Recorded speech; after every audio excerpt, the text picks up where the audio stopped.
on average, just in the United States, about 220 people die every single day from an opiate overdose. And by the time we finish this show, 8 to 10 people are going to die from an opiate overdose. If we get even one person, one viewer with this program that we might be able to help with some of the information that's shared on here, then it's all worth it.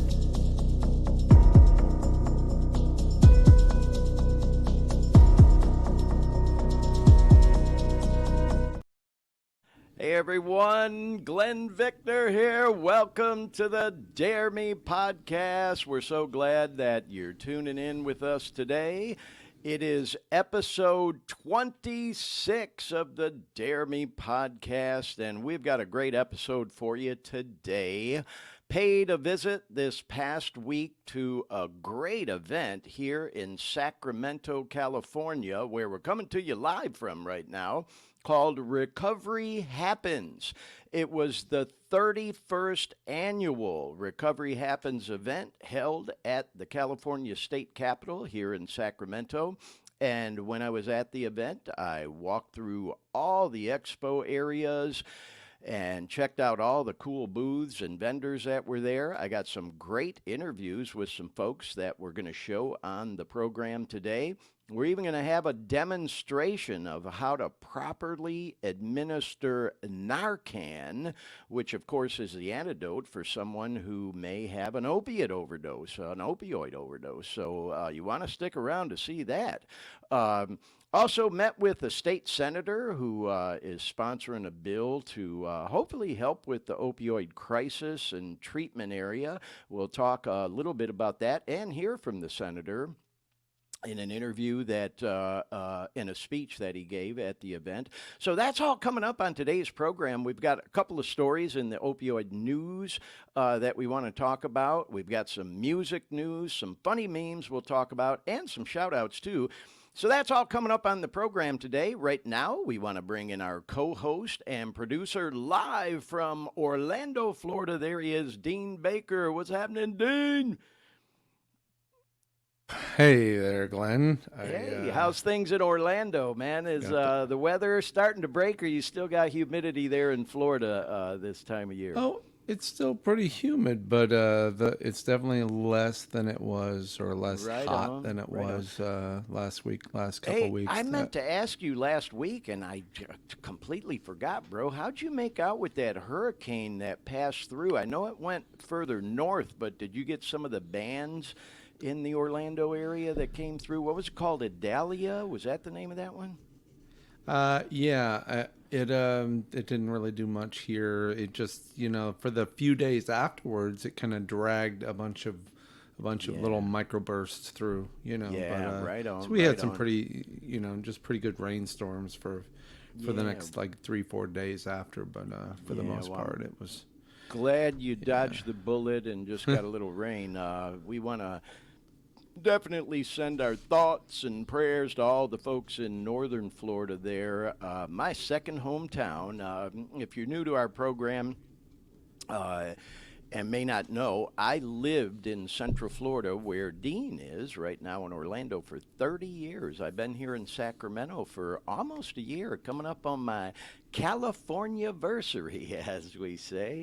It'll be one full year, man, in just a few weeks that I've lived here in Sacramento. Of course, I have a long history with the state of California, going way back to the 80s. I've been all around this state, whatever that means to you, but an official resident of the state for almost a year, coming up in just a few weeks. But anyway, Dean, I'm glad you're here with us today. Thanks for getting us all prepared for the show today. We do have a bunch of slides and some really cool videos that we're going to show today, and Dean's been busy working on getting that stuff all ready for us for the last couple hours. Appreciate that as always, Dean. Before we get into the meat and potatoes of the program, though, as always, just want to do a little bit of an introduction of what the show's all about in case you're new to the Dare Me podcast. As I mentioned right out of the gate, this is episode 26, y'all. So we've covered a lot of ground, that's for sure. And I have told my personal story about my struggles with substance abuse disorder and addiction many times on this program. If you are new to the show, you can certainly go back and watch all the previous episodes where I touch on it every time. My favorite platform is the Dare Me Podcast YouTube channel. Although we're on several different Facebook pages, we're out there on LinkedIn. We're on what is now called X, used to be Twitter. We're out there on the new one, Threads. We're on all the things. You get the idea. But in any case, if you're new to the program and maybe even come across the recorded version, if you're looking for information about getting off of opiates like I was when I was trying to kick them, and you come across this particular episode of the show, zip on over to the Dare Me Podcast YouTube channel, and you'll see all 25 episodes that we've done already, and you can go through them and kill some time if you're kicking dope, because when you're trying to kick, I get it, man. Time moves at a snail's pace, and you really got to let time go by to get all that shit out of your system before you can really start to feel better. So, yeah, you can do a deep dive into my story if you go back and watch some of the previous episodes, but I'll give you a little bit of a recap today. I got hooked on opioid pain medication when I broke my ankle skating, of all things.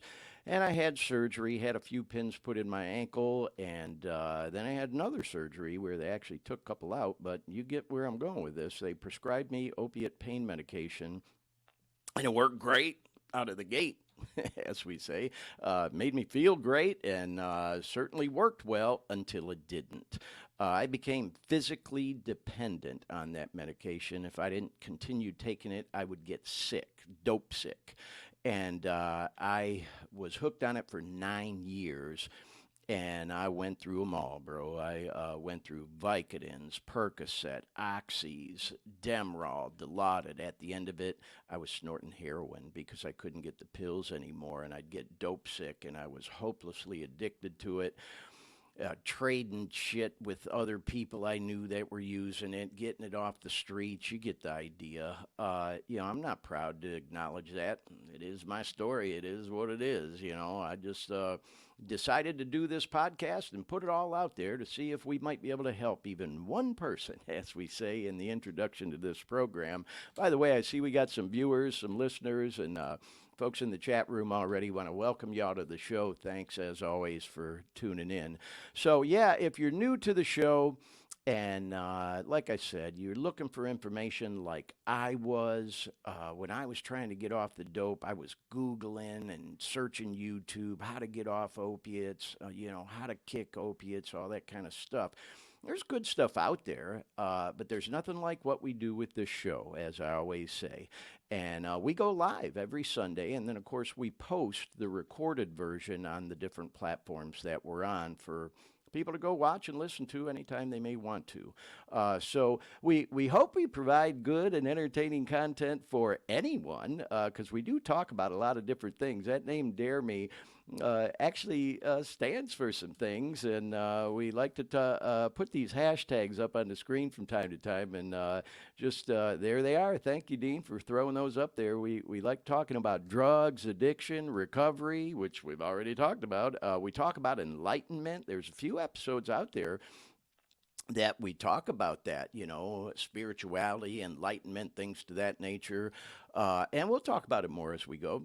Definitely spend a lot of time talking about music because that's been instrumental in helping me get and stay clean. And of course, fitness and exercise. It's considered a sickness that is physical, mental, and spiritual. So we do try to talk about all the things across the top of the screen. Today, we're going to focus in on certainly recovery and also addiction and drugs and things to that nature. But I attended this event, as I mentioned, called Recovery Happens 2023. It was the 31st annual one. At the Sacramento State Capitol, and it's all part of what is known as National Recovery Month. So let's go ahead and bring up some of the slides that we have for today's show, and we'll start to move into the whole thing. So, yeah, there you go. That's a slide that we put together for y'all. Just, again, kind of reiterating what I just mentioned, that September is known as National Recovery Month. And so I attended this event, and here's, some info and a logo for it. It was just this past week on the 6th, and it was really interesting, and we're going to take a deep dive into it right now, y'all, and talk a little bit more about it and watch some of the videos. But, when we get done with that, stick around because we've got some cool shout outs we're going to do. We're going to talk about some music news, opioid crisis in the news. We got a couple little funny memes to wrap the show up. So that's all coming up. But right now, we're going to take a deep dive, like I said, into this event, y'all, and we're going to bring up our first video here. Let me just kind of go over. I'm working this in the chat room here and in StreamYard, y'all. Our first video is it's all about this event. And so I walked all around the state capitol, and I just really wanted to give y'all a feel for this event. So this first video is me kind of down on the sidewalk in front of the Capitol and what's known as the famous Tower Bridge here in Sacramento. And I actually filmed this one after the event, but let's give it a look and a listen, and you'll get the idea. Check it out. All right, y'all, so there's the famous Sacramento Tower Bridge, and it can be seen right here from the steps of the state capitol, where we are out here at the recovery event. Recovery Happens 2023. Now you can see lots of activity going on out here. We walked through all those tents and saw all the booths and met with the different vendors and got some interviews with some really cool people about some unique services and things available for people in recovery looking to live and stay clean, and also for people looking to get clean. So yeah, that's it. Great event. All right, so you get the idea. That banging you were hearing in the background, by the way, there was a Native American group out there, Native Americans in Recovery, or whatever the name of it was, and they actually were doing like a little bit of a drum circle there, which was kind of cool. Might you say the natives were restless? Well, all right, Dean with the sense of I humor couldn't there. resist. Great group, though, I'll tell you. I went to their booth and met with some of them, and man, just some of the coolest people. It definitely was a very eclectic event, and lots of different cultures and ethnicities and age groups, young and old. As you'll see, we stopped by one particular booth and interviewed a guy that's coming up called Young People in Recovery. So definitely was a very eclectic event. Anyway, let's go right into our next video. It's basically the same thing we just watched, just from a different view, and I just thought we'd show this one, so check it out. All right, y'all, so I thought I'd get a little video here facing the Capitol. I did one facing the bridge starting off, and you can see here on the sidewalk lots of activity going on. They got cool food trucks out here. There's the bridge down that way, the famous Tower Bridge in Sacramento. Yeah, so lots of stuff going on out here at the Recovery Happens event 2023, and it is going on, y'all.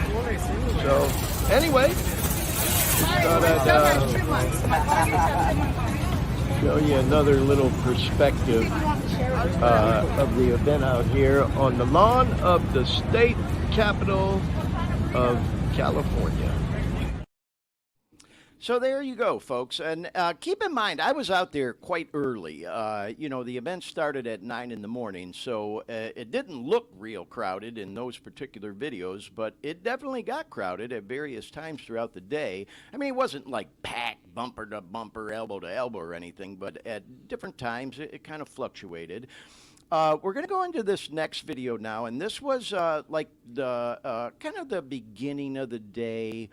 A program overview, one of the speakers. There's lots of background music, so, bear with me on this one. But I thought we'd show this to give you an idea of, again, what the event was like. Here we go. When we feel that, when we are connected. All right, y'all, we are out here. And so we want to acknowledge our relatives at Wilton Rancheria. And I'm going to offer this blessing. Just thought I'd and get in our language, we just say footage. Tuta, this Tuta song, which is like saying, I'm going to going bless on. this ground that we're on. See, We sing the these songs event in is, preparation of our definitely ceremony.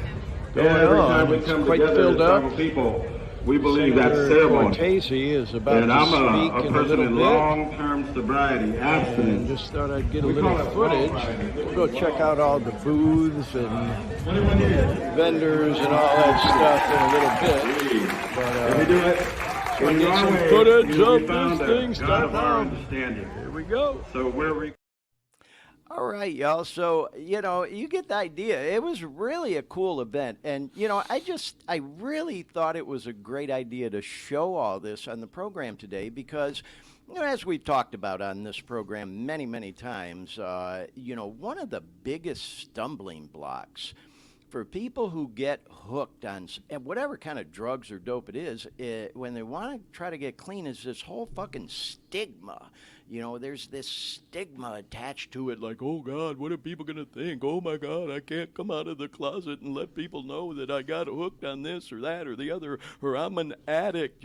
God, to use that word addict for some people is like, just fucking, beyond their comprehension for some people, especially from, I think the professional world, which we've talked about so much on this program. I really, not to, make what's the word I'm looking for? To make differences between different groups of people, I just will say, having worked in the business world and the corporate world and all that during my careers, I think it can be tougher for people, from the white collar and professional world to come out and acknowledge that they have a problem with using drugs, whatever it might be.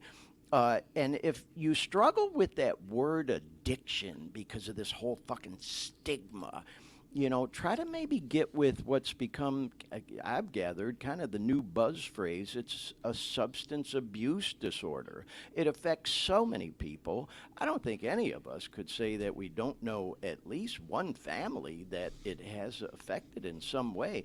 And of course, with this fentanyl crisis right now, oh my God, people are just dropping like flies, dead left and right. And it affects all age groups, all ethnicities, all cultures, like we talked about. So, where I'm going with that, y'all, again, is events like this. I just love stuff like this. It's the whole recover out loud thing, just like what we're doing with this podcast. I've said it on here before. It took a lot for me to put myself out there the way I have. I've got a long history with addiction and recovery, by the way. I started using as a young guy, not to get too much off into my story, but I did. I started using as a young guy, 12, 13 years old. It just seemed like everybody at that time was smoking weed, drinking, partying, at least the kids I knew, and that shit went on for me till I was like 25 years old. And then I stayed clean for almost 17 years. I had a horrible relapse. I was just going through some shit, and I wasn't doing the daily maintenance and, the work you need to do to stay clean. And I relapsed. And then I got clean again, and then I broke my ankle and got hooked. But the point I'm making is, it was very difficult for me out of the gate to put myself out there like this. But now I wouldn't have it any other way. 26 episodes in, I don't want to get into a long laundry list of all the feedback we've gotten and people we've heard from since we started doing this show, just thanking us for what we're doing and being our biggest cheerleaders to keep moving forward with it, So the point I guess I'm getting at with this whole thing again, y'all, is I just think events like this are great for breaking down that stigma, man. There's nothing to be ashamed of if you develop a substance abuse disorder, a drug problem, an addiction, whatever the fuck you want to call it, You got to do something about it or it can kill you, And so being open about it is not easy at first. I get it. Relationships will change, but those that really, truly do care will stand by you no matter what. And you'll find you'll make a whole group of new friends that really do want to do what they can to help you as well. So anyway, with all that said, y'all, come down off my soapbox. Let's do the next video. Actually, you know what, Dean? I want to show this picture first of me and the senator. This is Senator Cortese here in California. And he is a great guy. Well, that was another slide about, I'm looking for the picture of me and the senator. There we are. Okay. Yep. This is Senator Cortese here in California. And he did a speech at the event that we're going to hear a portion of in just a moment. He's got a bill in the Capitol there that he is pushing for to make it more difficult for health insurance companies to basically boot people out of treatment. And he talks about it a little bit in his speech.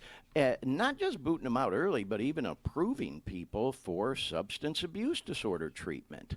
Now, I will say, y'all, I'm a cynical person. I've been that way my whole life. And I'm always looking at somebody's angle. Like, what's this person's angle? What's this agency's angle? What's in it for them? Are they really sincere about what they're doing and all that shit? And we've talked on this program about the drug treatment industry. And it is an industry, a billion-dollar industry. Go back an episode and two and watch and listen to what we talked about having to do with the Jamie Daniels Foundation. And if you're not familiar with the Jamie Daniels Foundation, I highly encourage you to Google it, go to their website, and read Jamie's story. This young guy who was struggling with substance abuse disorder got a hold of some of them bullshit pills, man, laced with fentanyl, and OD'd and died.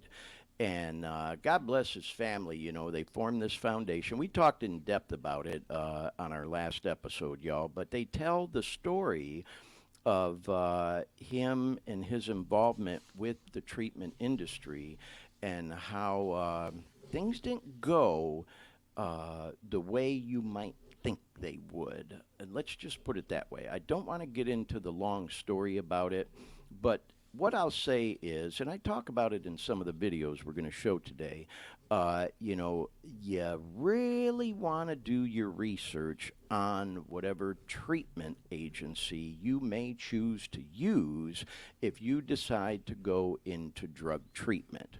You also want to do research if you're trying to help someone, your son, your daughter, your husband, your wife, your mother, your father, your friend, your colleague, your coworker, your employee, whoever the fuck.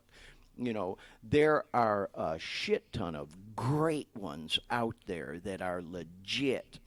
There's also some that maybe not so much, so do your research. And anyway, where I'm going with the whole thing is, when I heard the senator speak, being the cynical guy I am, and read about his bill and all that stuff, I thought to myself, okay, what's his angle?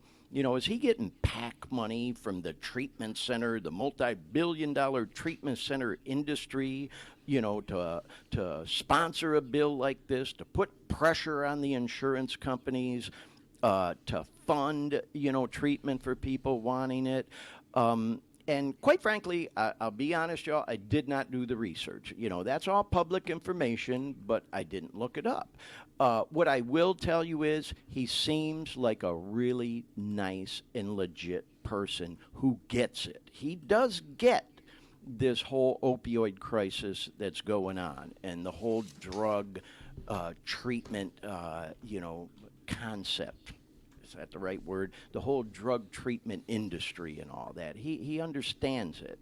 And, I really believe the guy is sincere. And as I've said before on this program, I don't get into politics on here. Certainly I have my opinions on various political issues, but I don't want to alienate anyone. I don't even fucking label myself. I am definitely not going to label myself a Democrat, a Republican, a conservative, a liberal, whatever the fuck. Do you? For me, I am more of an independent. It depends on the issue. It depends on the person, the candidate, whatever you want to call it. It depends. Our so-called two-party political system is all a bunch of shit, if you ask me. And I'm getting a little political there, but the point I'm making is, I don't judge people based on their party. I will try to do research on, their voting record, what kind of political action committee funding they're getting, things to that nature. And I didn't do all the research on the senator, like I said. However, he does seem legit, y'all, and does seem to care. And at the end of the day, people are fucking dying from fentanyl overdoses. The opioid crisis is not getting better. If you think it's getting better and you've heard all about these settlements with Purdue Pharma and all the rest, and you think it's not. It's getting worse. It continues to get worse, y'all. And so, when I think about, the treatment industry and guys like the senator that are trying to do something about it, I pay attention. And it does seem like this guy really does care. And there absolutely is a need for legit drug treatment centers, rehab, whatever you want to call it, to be available for people seeking help. So with all that said, let me get down off of that soapbox for a second. Let's go ahead and listen to this clip of the senator's speech, and then we'll talk about it a little bit more after. Check it out. Of our providers do is the senator given voice and amplified in the halls of the Capitol that we stand before today. And it's because of amazing state representatives that you're able to get so much work done on your behalf. Senator Cortese has been a champion in legislation in the area of substance use disorder and recovery services. Last year, he authored CCAP Congress Bill 999 that Sherry just spoke about, and this bill sought to reduce insurance denial for substance use disorders. And this year, he's the author of SB 10, Melanie's Law, to establish a state working group on fentanyl, education in schools for the purpose of promoting public education, awareness, and prevention of fentanyl overdoses with the outreach aimed at staff and pupils in schools. SB 10 would also develop the school resource guide on opioids, serving as a toolkit that may be accessed by school staff. It would also require all comprehensive school safety plans to include the development of a protocol in the event that a pupil is suffering or believed to be suffering from an opioid overdose. We are so grateful for his commitment and his leadership. Please give him a round of applause.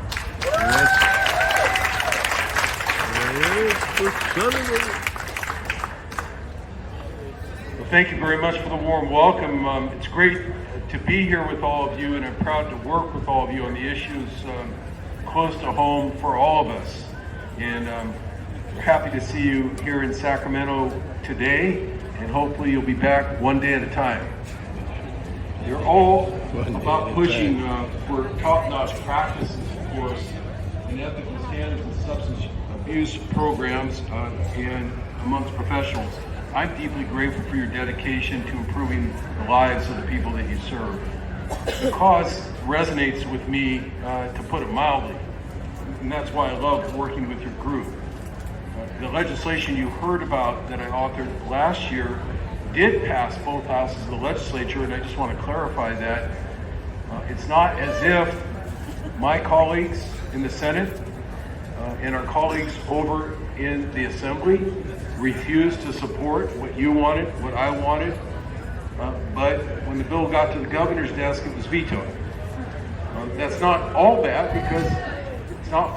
because it means the next version of SB 999 has really good talking points.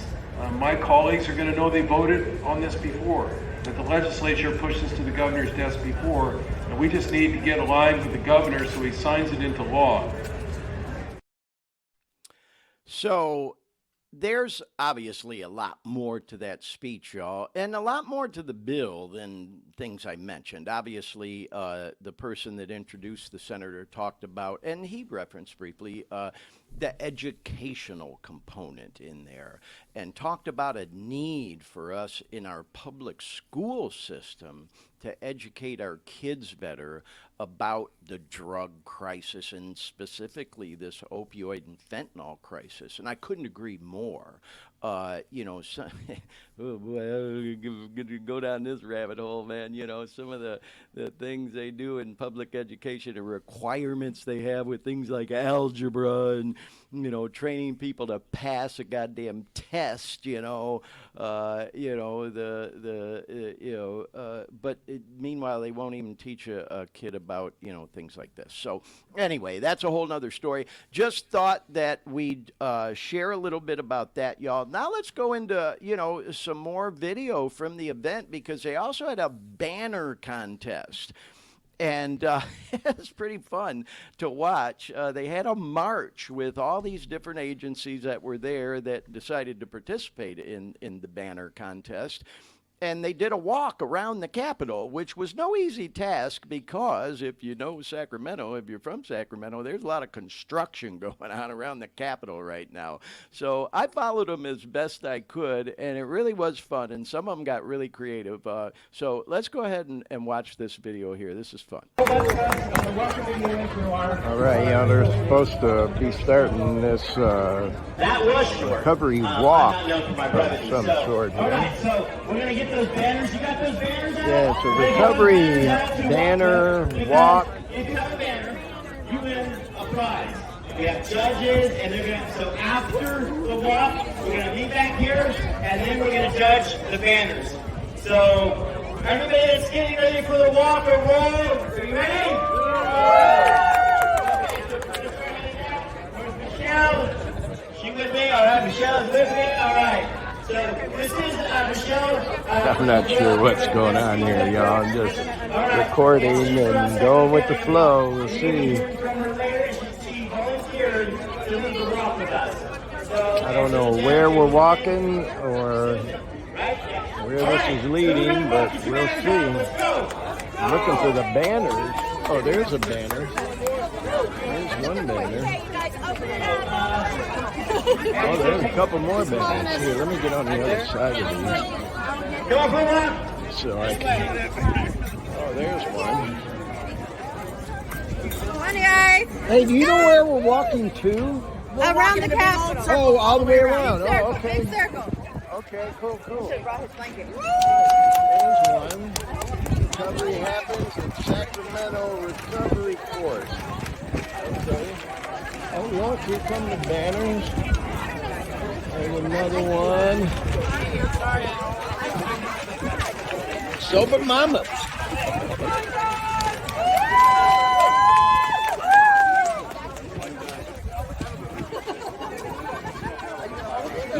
There you go. Yeah, pull that out. There you go. Options for recovery.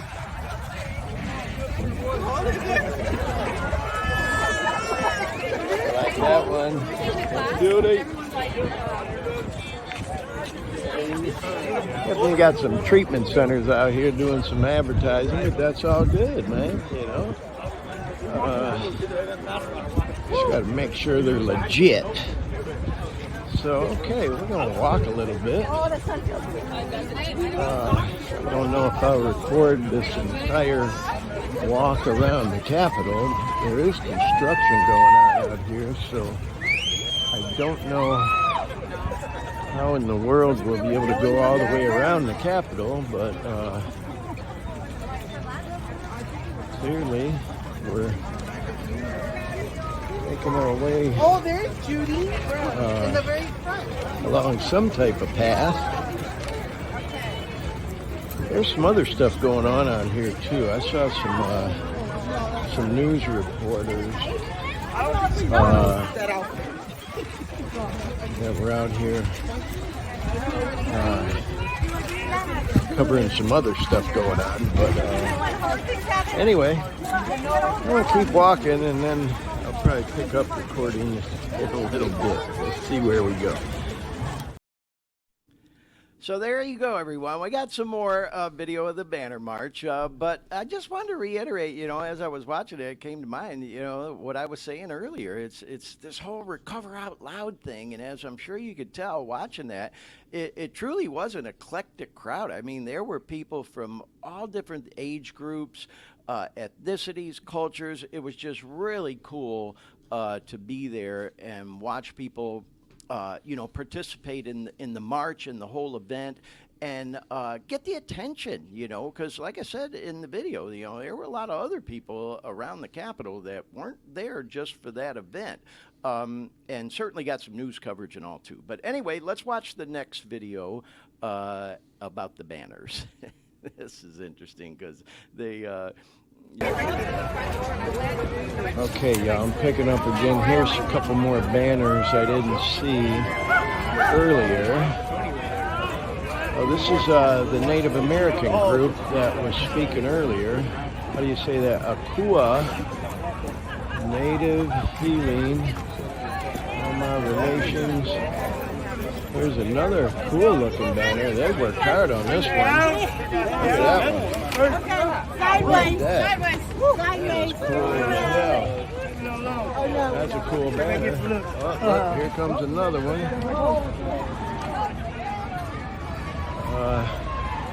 Yeah, I'm surprised I haven't seen any. Hey, can I see y'all's banner for my podcast? All right, I like it.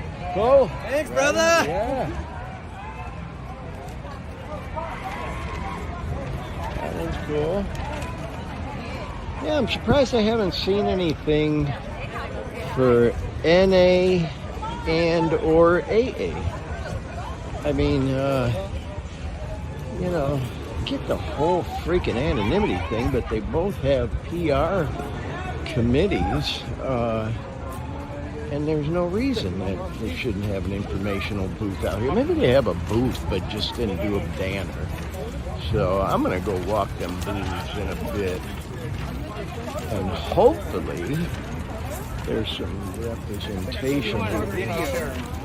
What's that, bro? I think I seen you at Progress House sharing. Oh, did you? Oh, right on. Right. Yeah, it was interesting. Right at the end of that video, I have what's called a service commitment in, I'll just say the NA program that I'm involved in. And I go speak at a treatment center, a rehab center for men, the third Thursday of every month up in the Sierra foothills. And the guy recognized me. There were a few people I bumped into there that recognized me, and just kind of made me feel good. And so anyway, y'all, yeah, it was interesting, as I mentioned in that video. I did see, and you'll see it in one of the clips coming up, bumped into somebody I knew who has a table in one of the tents there where the expo area was, who was selling some merchandise that had like the NA logo and promoting NA and things to that nature. But the PR committees for AA or NA did not have a table out there that I saw, which was disappointing to me. The tables in the expo areas you're going to see, I did see on the website, costed money. It was like $300-400 to have a table, which certainly the NA or AA community could afford. Sometimes they do have challenges with, getting people to volunteer to do the service work and man the tables or the booths or whatever, what have you. It's just interesting that, all these treatment services were out there, as you're going to see in a moment. Yet, man, it was a little disappointing to me that I didn't see any 12-step groups out there with tables. And if you're a regular viewer of our program, I am a 12-step guy. I'm not a representative. I always like putting that disclaimer out there. The whole, thing as far as that goes. I'm just another guy trying to stay clean another day longer, but I can damn sure talk about 12-step programs, and I am active, in mainly the NA program. And I just would have sure liked to have seen informational booth out there for either or of the programs because they've been so instrumental in helping me along the way. And, you know, for anybody that was out there looking for information, you know, they weren't there. I mean, obviously, people can get that information online. You know, they're very widely known programs, things to that nature.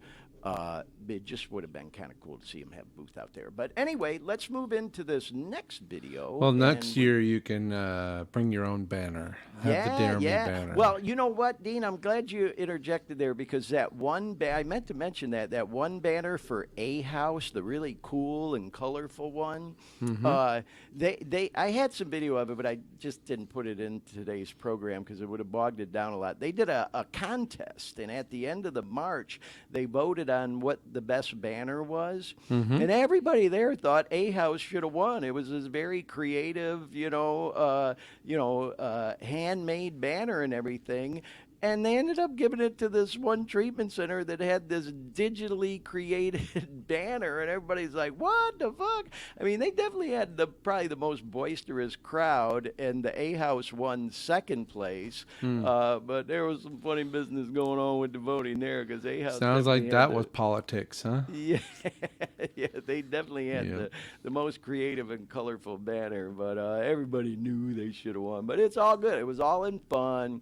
And all for a good cause, and of course, all that stuff. But anyway, let's watch this next video, y'all, and then we're going to start to get into, me walking through the expo area, some of the booths. And then don't forget, I mentioned it at the top, if you're just joining us, we're actually going to see a couple of training videos. It don't take long, just a few minutes. A guy goes through, really cool guy, met how to administer Narcan properly if somebody's having an opiate overdose, and also how to test drugs for fentanyl with fentanyl strip. Those are coming up real soon, y'all. So anyway, let's move along with the videos. Here we go.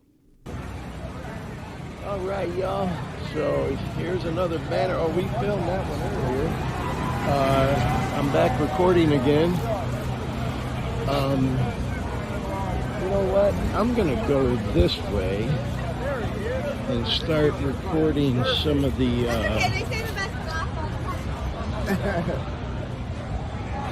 vendors and booths in here. Let's see what we got in here. A lot of recovery centers.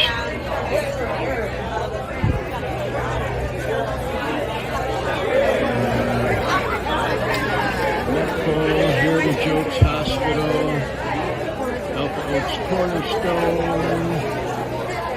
Sac Recovery House, Inc. There's the court booth. They were out at that fentanyl summit I went to.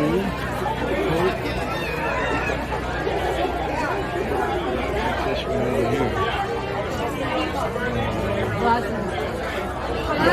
What's up, man? Hey, what's up, bro? Good, bro. Good to see you, man. Yeah. We out here. Yep. I was hoping there'd be an NA presence here of some sort, Cool.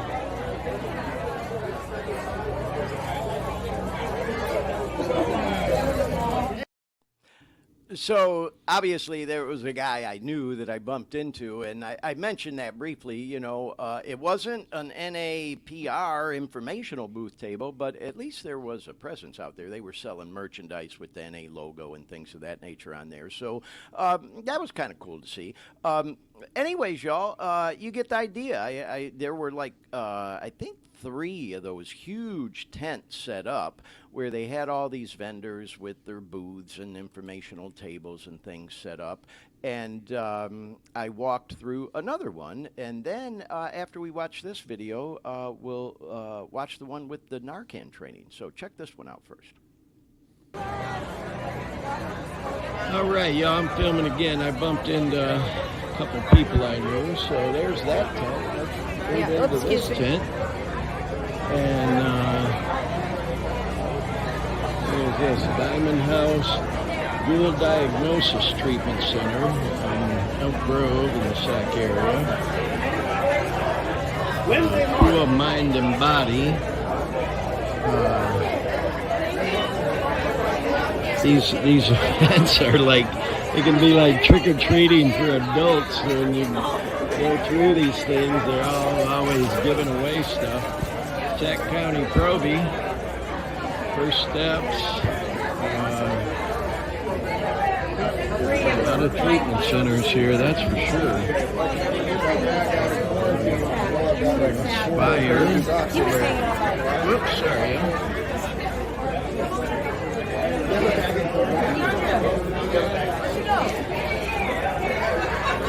Some faith community tables.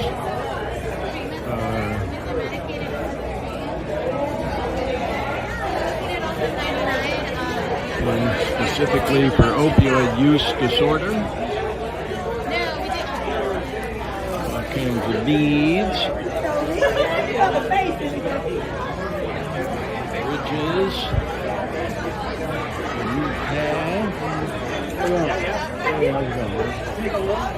A lot of treatment centers here, that's for sure. This big business, man. Multi-billion-dollar business, this drug treatment shit. It ain't no fucking joke, that's for sure. You gotta make sure you're dealing with a legit organization. Kind of like what we alluded to with the whole Jamie Daniels Foundation. So there's another one over there. Looks like they're still walking with the banners because I don't see them back out here where the center of everything was earlier. Oh, look at this, y'all.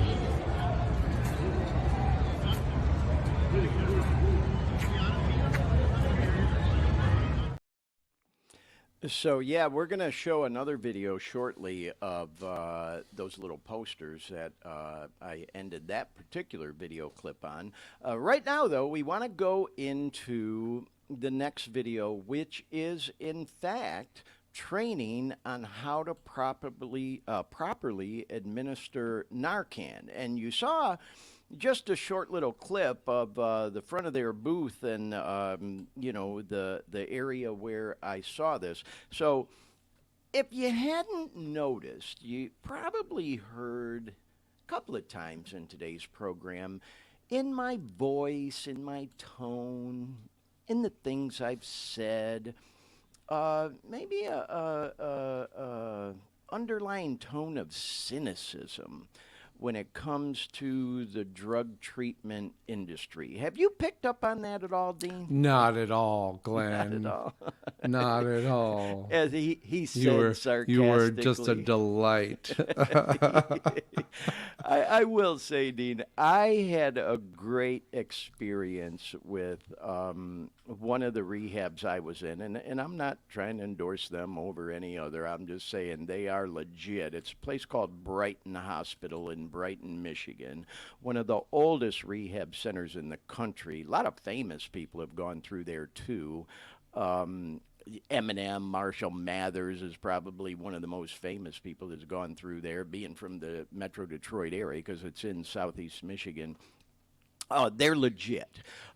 There was another one I went through that I'm not going to mention by name. Not so much. I literally walked out of that place. So why'd you walk out? Beg your pardon? Why'd you walk out? Well, it's a long story. What I'll say is they were not very sympathetic to the withdrawals I was going through. They had a curfew in place where you couldn't even leave your room past a certain time. Oof. And I wasn't having it. And when I first checked in there, I was so strung out that I ended up sleeping for 12 hours, and they let me sleep, which I get. You know, they want you to sleep through it. I'm sure they were probably checking my vitals. But the point I'm making is I fucking woke up at like 10 o'clock at night after sleeping for 12 hours. And there was no doctor or nurse on staff at the time, just the people up front, the receptionists or whatever you want. God bless them. But I wanted to, like, go down to the fucking TV room, get something to eat, whatever the fuck. I'm like, and then the withdrawals were really starting to kick in, and they had nothing for me. Nothing. And then they told me I had to stay in my room, which was almost like a prison cell. The fucking walls were made out of cinder blocks. I mean, they were painted cinder blocks. I'll tell you, man, that fucking place, I never should have went in there in the first place. I was, like, pretty fucked up at the time, but, I was persuaded by people who, thank God, love and care about me, to go in there. But it was not a good experience for me. And so, but I will also say this, Dean, that place does have a record of helping a lot of people. It just didn't work for me. So everybody's different, some people need that country club kind of place. Some people need that fucking rough place down in the hood where there ain't no pampering, man. It is we're down in the trenches, as they say. So it just kind of depends on the person. It's like, I even think about, this program in that regard, and how we put that content warning on the front end, that we use strong language. Well, it's kind of sort of by design, folks. If you're reading between the lines, when somebody's struggling with addiction, they don't sugarcoat many things in the things they say. So sometimes you got to get down to the level of the people you're trying to get through and help, so that hopefully they can relate to you and what you're talking about and saying. And so, yeah, man, we don't hold any punches or sugarcoat anything on this show in terms of the language we use, and even talking about specific drugs. We're not trying to trigger nobody, but if us mentioning specific drugs is a trigger for you to go out and use, your problems are much bigger than anything I could help you with. So in any case, though, yeah, like I was saying, I don't mean to be cynical toward the treatment center industry. All I'm saying is, do your research if you're thinking about going into treatment. I also highly encourage you to do your research on the 12-step programs, as we talked about. So, with all that said, y'all, I will say one thing I just loved seeing is there were a lot of booths there. Dean, if you give me a close-up here on the camera shot, I got a little show and tell. Yeah, they were all giving away Narcan, and I just thought it was awesome, because this is so timely. If you follow this in the news, y'all, you know that Narcan was made available for over-the-counter purchase without a prescription just this week. And it ain't cheap, y'all, for 2 doses, a 2-pack. This box right here cost you around $50. And they were giving it away left and right, as you're going to see in some other videos. And then they even had this one, which is the 8 milligram. And I hope I'm pronouncing it, excuse me, sorry, y'all. I hope I'm pronouncing it correctly. It's called Cloxido.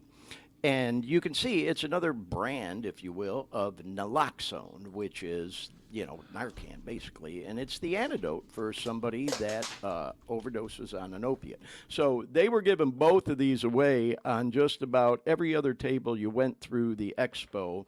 And, it was great. I got several of them. Obviously, I got a couple there. And so I came across this booth for this agency called End Overdose. And I got a bunch of their stuff here that I want to show y'all. And I met this really cool guy, Anthony Benuelos. Anthony, if you see this, I hope I pronounced your name correctly. And I got a couple videos with Anthony. He's going to do the Narcan training for us right now. And then I'm going to talk a little bit more about the agency. And then he's going to show us how to use these fentanyl test strips. So this video is only about 3.5 minutes long, y'all. It doesn't take long, but let's give it a look and a listen. And then we're going to talk more about the agency End Overdose. They're legit, y'all. They're the real deal, doing good work that's saving lives. Check this out. So today we're going to learn how to identify and respond to an opioid overdose. Now we're going to do this in 4 steps, okay? So step 1 is right here. We're going to recognize the signs and symptoms. Now the 3 I want you to pay attention to are on this board. Now this is also known as the opioid overdose triad. These are the 3 most common signs and symptoms of an opioid overdose. Now these 3 signs and symptoms are pinpoint pupils, shallow breathing, unconscious, and unresponsive, okay? Now pinpoint pupils. Now a lot of us have a light source on our phone, right? So if I check these pupils, now a normal reaction to light is they're going to constrict a little bit. There'll be movement, right? Now if this person's experiencing an opioid overdose, if I check these pupils and they are non-reactive to light and pinpoint, that's a bad sign, okay? Now breathing, a typical adult breathes 12 to 20 breaths per minute. Anything under 12 breaths a minute is considered respiratory depression. This person's in trouble. So to check for breathing, we're going to stop, look, and listen, okay? So we're going to tilt the head back. We're going to stop. We're going to look at the chest at an angle. By doing so, we're better able to see the chest rise and fall. Not only that, we can hear for a breath and we can feel for a breath. Anytime they exhale, it'll be warm on our skin, okay? Now, if somebody's in respiratory depression, breaths are going to be real shallow, not as deep, right? Not as deep, okay? Now, if they're breathing under 12 breaths a minute, right, they're in respiratory depression, okay? Now, we're also going to check responsiveness with the sternal rub. So you're going to get your hand ball in a fist. Now, your knuckles, you're going to grind on the sternum, right? Now, if this person's sleeping, and I do this to them, they're going to wake up, right? If they're unresponsive to the stimulation, that's a bad sign, okay? So if these 3 signs and symptoms are occurring, they're experiencing an opioid overdose. Now, step 2, we're going to call 911 or yell for help. Now, in California, you're protected by the Good Samaritan law, okay? This protects you from any civil damages.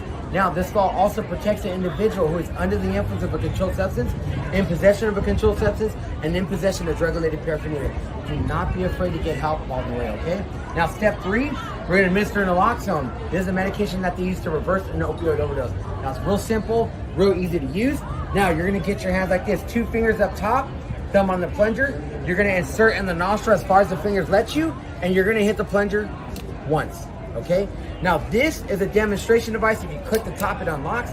Now, I'm going to pass this around. I want you to get comfortable, familiar with that device. Now, a real device is one-time use and done, meaning once you use it once, you cannot use it again, okay? Now, after we administer the medication, is continued care. We want to start off with rescue breaths, okay? So we're going to clog the nose, tilt the head back. We're going to give this individual a breath every 5 seconds. Now, just enough to see the chest rise and fall. If it hits 3 minutes and they are still unresponsive, administer a second dose in the opposite nostril and continue rescue breathing, okay? Now, in the event that this individual starts to become responsive, which is a good sign, we want to turn them on their left side in the recovery position. The reason for this being is they might be nauseous, they might throw up. This prevents them from choking on the throat, okay? Now, there's no life-threatening side effects of this medication. If you misdiagnose somebody, no harm, no foul, they'll be perfectly fine. I just want to say thank y'all for taking the training. We got free stickers, we got free handouts, free pamphlets, we got free fentanyl test strips as well. Thank you, everyone. Thank you. You're welcome. How about that boy, Anthony? Shout out, Anthony. You rock, bro. Man, he did a great job on that, didn't he, Dean? Yeah, And he did it all in 3 minutes and 30 seconds. And as you can tell, y'all, there were people watching this, and it was like that for him all day long. People just passing through that booth area on and off. And so, clearly, he had gone through some training on how to deliver this training quickly. And so anyhow, with all that said, let's get a close-up again, Dean. I'm going to go ahead and open this box right in front of everyone, so that you get the idea of what you're looking at. So here is the device that he, was showing there. So, you open the box up, y'all. You get 2 of these inside, the box of, the Narcan. Okay, and it does come with instructions, but, who reads them pamphlets? I mean, there's like so much information, But, and then you just, you pull this thing open, and again, there's more instructions, and then here's the device. that he showed us in the video. So if you think you might have missed a couple things in terms of what he was talking about, rewind this show and go back and watch it again, because it's real easy to administer, y'all. And if the first dose doesn't work, as he mentioned, give them another one. And so also, we, as you could tell at his booth, he was handing out the 8 milligram one. Wow. And what's that, Dean? Just commenting. Wow. Okay. Yeah, well, actually, we're gonna open this one in a little bit, little teaser, because we have another girl that we did an interview with that we talked to about the 8 milligram one. And so when we watch that interview, then I'll go ahead and open this one up. But I want to talk just a little bit more about end overdose, y'all, because another thing I love about them, like I said, man, you know, nothing against all the treatment centers. They're out there marketing their business and their wares. And I would venture to say all the ones that were at that event, y'all, they're legit. You know, they're in it for the right reasons, you know. I just, you know, I'm always cynical when it comes to certain things. And of course, as I've talked about on this program before, y'all, with all this opioid settlement money out there, millions and millions and millions and millions, tens of millions of dollars, you know damn well as I do, they're all lining up for a piece of it. And you know damn well as I do, some of that money is going to end up in places it ain't supposed to, and being used for shit it ain't supposed to be, and being used to pay out of the, you know, ballpark salaries of people that probably shouldn't be getting it, you know, when it could be getting used for things like, you know, prevention and treatment and things to that nature. And again, I hate to sound cynical, y'all, but we're going to try to keep our eyes on it, along with hopefully a lot of other agencies, you know, just one more watchdog agency, as they say, hoping that all that opioid settlement money, tens of millions of dollars, hundreds across the country, is being used properly. Anyhow, I kind of got off on a little tangent there again. But like I said, the treatment agencies, the rehab centers, the outreach groups that were at this event all seemed legit to me. And I did mean to mention in some of those videos you saw a couple of booths here and there where there weren't any people sitting there. Just remember, I was, you know, when I was filming some of that stuff, it was still pretty early in the day, y'all, because I got there early in the morning and I was there all day. And so some of them agencies, I think the people just hadn't arrived yet. Or maybe they were getting something to eat or, you know, taking a restroom break. Who knows, you know. But again, getting back to what I was saying is I would venture to say all the agencies that were there were legit. The ones that I chose to show these interviews for, though, really struck out to me. And the one that I definitely loved the most was End Overdose. Because they truly are making a difference, y'all. And they're a legit nonprofit. And I love that they are trying to gear their message toward youth. You can see in this particular pamphlet, no one else has to die. They've got, you know, young people on the front of it. And then Anthony mentioned they have stickers. So we've all heard about the ads that Camel Cigarettes was called out for, gearing their little cartoon characters toward kids. We've heard about the vape industry and how they were gearing all these, you know, flavors toward kids, you know, fruity flavors and all this shit, you know, and I believe there's, you know, definitely some truth to all that. What's cool about End Overdose is, yeah, they're doing stickers with, you know, little cartoon characters like a kitten, you know, End Overdose, save a life. So this is their way of kind of combating all that bullshit, you know, coming at the youth too, you know, picture of a kitten wearing a cap, you know, End Overdose is what it says on there. And there's a picture of a fucking needle. The kids need to be aware of this shit, you know. So I love that they're gearing their message towards kids, you know. Here's another sticker they have, End Overdose, you know. Love it, you know. This one is kind of cool. It says, I don't know if you can see that. Let's see if I can get it up there. It says, hot girls carry Narcan. Hot girls carry Narcan. So fucking cool as hell, man. You know, I love that this agency is doing the cool stuff they are.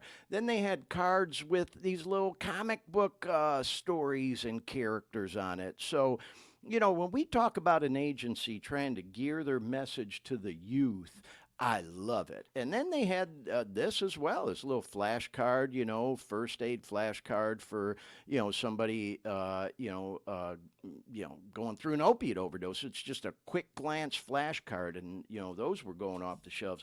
Had another little sticker, end overdose, you know. So anyway, y'all, not to belabor it, but they were my favorite agency out there. There were a lot of other good ones, but I just loved what they were doing, and I spent quite a bit of time there talking with that boy Anthony. Anthony, again, if you see this, bro, you rock, man. Thank you for spending as much time with me, by the way, as you did as well, if you see this. So let's watch one more video with Anthony, and we're going to move on to the next agency, which is a pretty cool one called Recovery Cafe.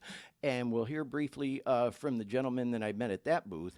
But right now, this is another video from Anthony and End Overdose talking about fentanyl strips and testing drugs for fentanyl. If somebody's using and you get some shit off the street, or even, you know, maybe you get some pills you think are legit from God only knows who, you know, it would even be a family member, you still want to test that shit. So anyway, let's give this one a look and a listen.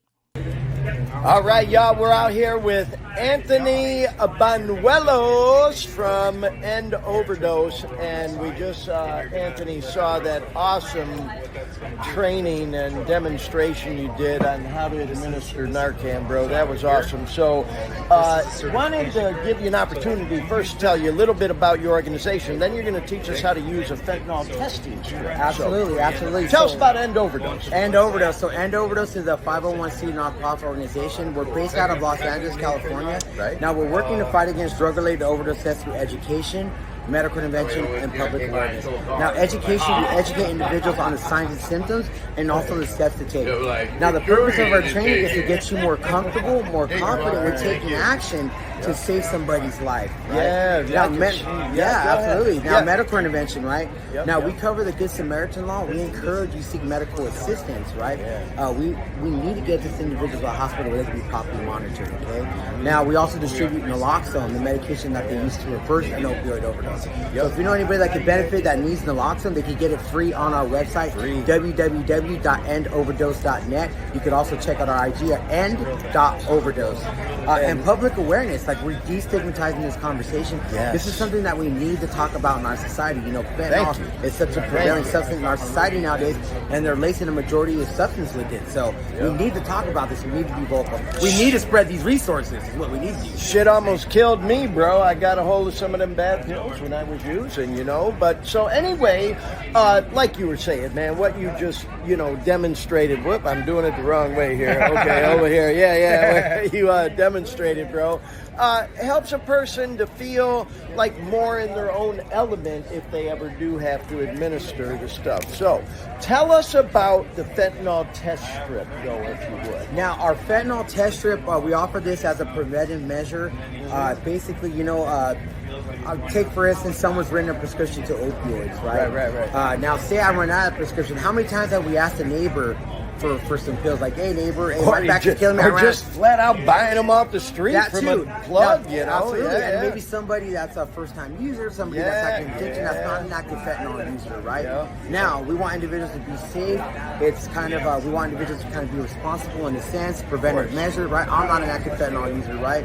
I just want to take whatever it is that I'm taking for it to be. Right? Now, these are real simple, real easy to use. I guess I'll demonstrate how we use this right here. Okay, I don't have any bottle of water, we don't have no water right there, so we ain't got no substance.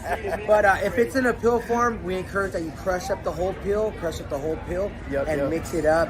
You'll need like a bottle cap of water, some water, and this test strip right here. You're going to dilute 10 milligrams of the substance, real small amount, around the size of a matchstick head. Real small amount. And I'm going to open this up. Go ahead. Let's show it.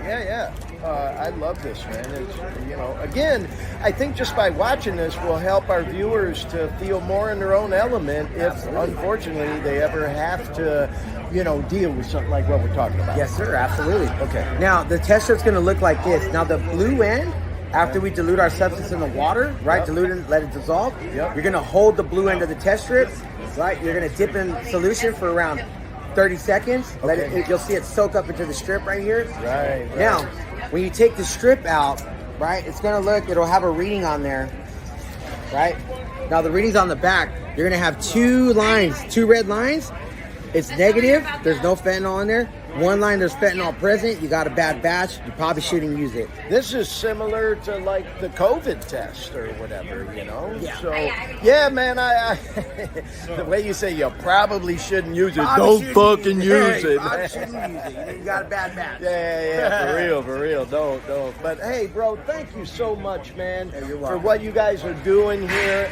Tell us your connection with Mobilized Recovery. What's that connection there? Yeah, so actually we went on tour with Mobilized Recovery last year. I forgot the amount of states we were, but we were present with them last year. We distributed over 10,000 intramuscular naloxone kits across the U.S. So we toured the United States and distributed naloxone all across the U.S. last year. Wow, awesome. Well, thanks again, man. Appreciate you. I appreciate you. Rock.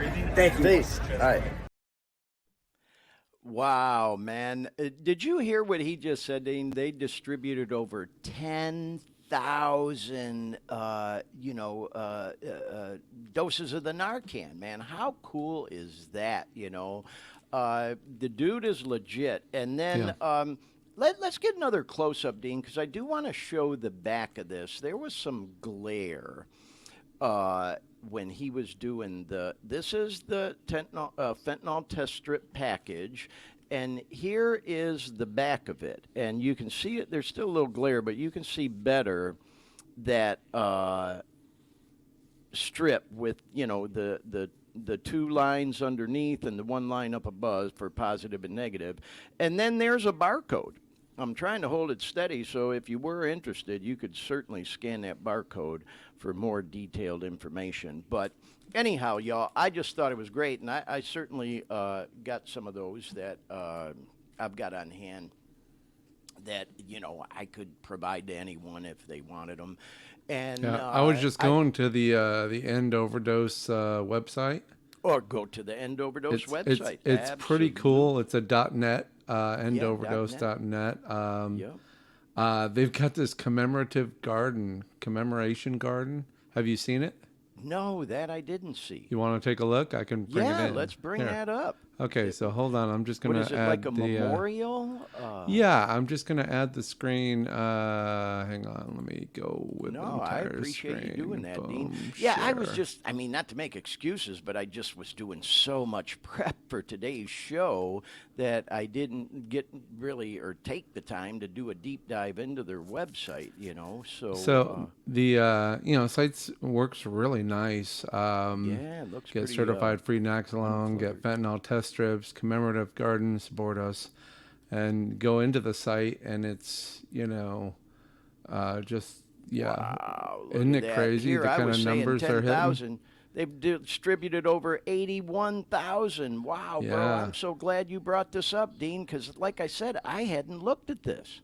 Yeah, it's pretty good. Talk about the services, all the people, their team, which you've already they're met some of legit, these y'all. people. Oh my God, they're the real deal. They're really kind of doing it. They got a store. Here's the garden, and I'm gonna I've already loaded it on another page, so I'm gonna jump to that other page. Yeah. So this is where it starts, and I'm gonna scroll, and it's stones bear their weight, mourn. Silent echoes in white light. Is this? So I'm just kind of scrolling with my mouse. Petals fall too soon. End overdose. This is really kind of neat. You go in here and remember those who have lost overdose and enter the garden. Powerful. And when you enter the garden, at the bottom you can't see it because of the StreamYard thing is there, but it says add a name, so you can actually add a name of somebody to this.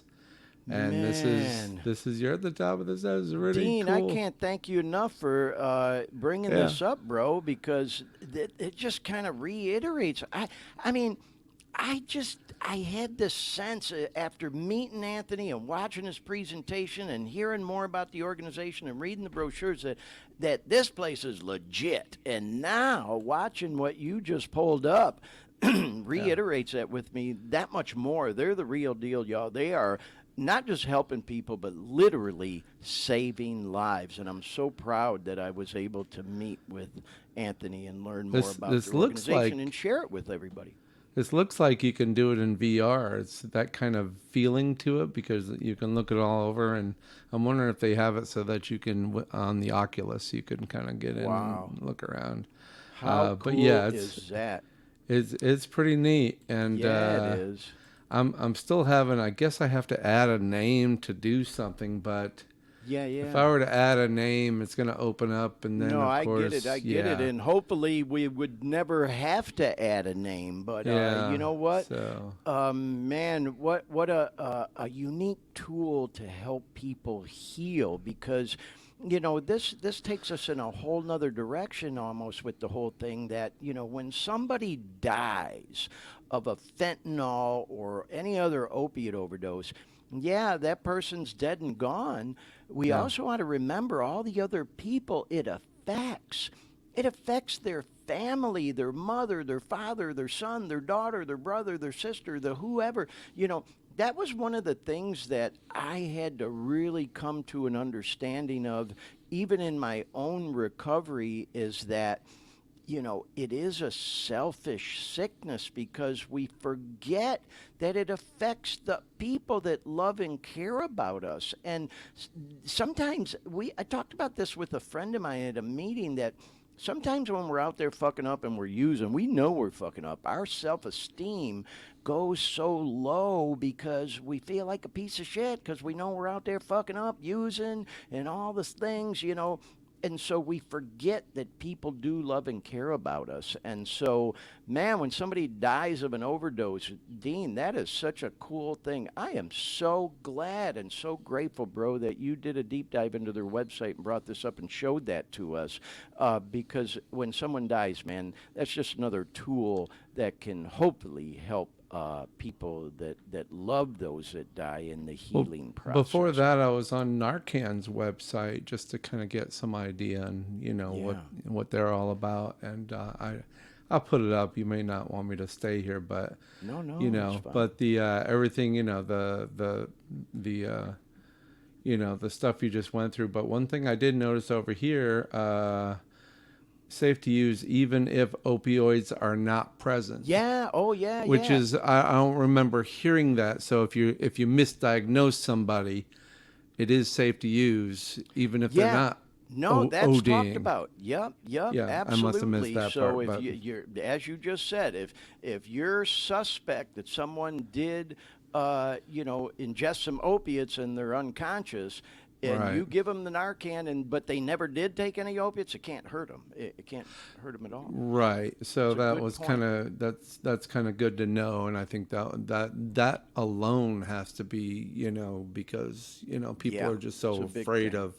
I don't want to hurt the person, Yeah, I was also very happy to hear, as I'm sure you picked up, Anthony talked about, the Good Samaritan law and things to that nature. If you come across somebody, y'all, and you think they're suffering from an opiate overdose and they're unconscious, by all means, do everything you can to help them, and hopefully you'd be able to administer some Narcan. You don't have to worry about any type of prosecution or anything. You're protected under the Good Samaritan law. But Dean, you rock, bro. Thank you so much for sharing that information with us, So anyway, shout out once again to End Overdose. Go check them out online, y'all. It's .net, endoverdose.net. .net is, usually, for nonprofits, and they are legit, y'all. So check them out. Now we're going to move along to this next video because, as I've talked about, and as you saw, y'all, walk the floor of these tents where all these booths were set up. And another one I came across, it definitely caught my interest for a variety of reasons that I'll talk about in a minute, but it's called Recovery Cafe, and the guy that was working the booth was so nice to me. And it's just a very interesting organization. And again, I love that it's kind of geared toward younger people that need a place to hang out when they're getting clean. You know what I mean? It's like young people like going out, like hanging out, doing stuff, but they don't want to go to the club where everybody's drinking and drugs are around and shit, but they, still like hanging out. And so let's hear a little bit about the place that's called Recovery Cafe. Okay, y'all, we out here in this tent again with all these cool vendors, and I came across what's called the Recovery Cafe Network, and this is a real cool organization. I was chatting with the gentleman here who's agreed to talk with us, and I'm sorry, what's your name again, bro? I'm Ken. Ken. Good to see you. Ken, tell us a little bit about Recovery Cafe, if you would. So Recovery Cafes, and there's 61 of them across the country right now. Wow. They're just safe community organizations, membership based. Membership is free, but when a member comes in, what they commit to is being drug and alcohol free, participating in their recovery, going to their support groups, and just giving back. So real simple. So then what they get is support groups, meals, coffee, sober activities. So it's not a treatment center. It's a place for mainly probably young people, I would assume, to hang out. Like a cafe, you have activities, I'm assuming maybe music and, open mics and things like that. Absolutely. So, not treatment, not a clinical program, but a long-term support program for people in recovery. Right. So, wow, man, this is so cool. Let me just show this. There's a little picture of some of the locations, and I'm going to grab some of these brochures. But let me ask you this. I'm just asking, bro. You said you're in 61 markets across the country. Right. So I'm just one of them guys, I wonder, well, where's the funding for this come from? Is it a franchise? Is it a nonprofit? How's that work? So each one of those 61 is its own local nonprofit. Right. So there is, as a nonprofit, they got to do a lot of fundraising. Right. So I work for the network.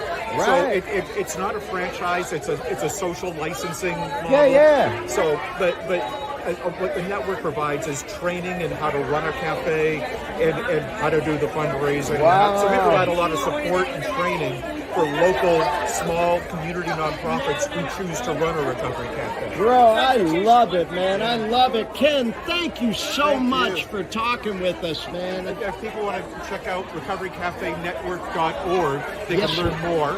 And find out how to start one in their community. Oh, I love it, man. I love it. So, hey, y'all, we'll talk more about it on the podcast, but there's that. And I'm going to get some of these brochures. Thanks again, Ken. All right. Shout out Ken and the Recovery Cafe Network. Yeah, man, I really enjoyed meeting with Ken and hearing about them. And as I mentioned before we started that video, I have kind of a unique, how shall I say, take on the whole thing. For all my friends back in Orlando, where I lived for 30 years, my program friends, and others too, some of y'all will recall, I was very involved in a club there that was called Club Soda. And it was a drug and alcohol-free nightclub, basically, coffee house, whatever you want to call it. I was the DJ there, and I invested a little bit of money in it. Man, we kept that thing going for about, I don't know, 7, 8 years. Me and this guy, Dan Brown, and there was another couple of people involved. Marvin, shout out Dan, Marvin. I saw we reconnected on social media. We need to catch up at some point if you guys see this. But, man, we kept that thing going for a while, but it always struggled, always struggled financially. We bounced around to a couple different locations, a few different locations. But what I loved about it was exactly what I've been talking about. Is it gave young and older people a place to go.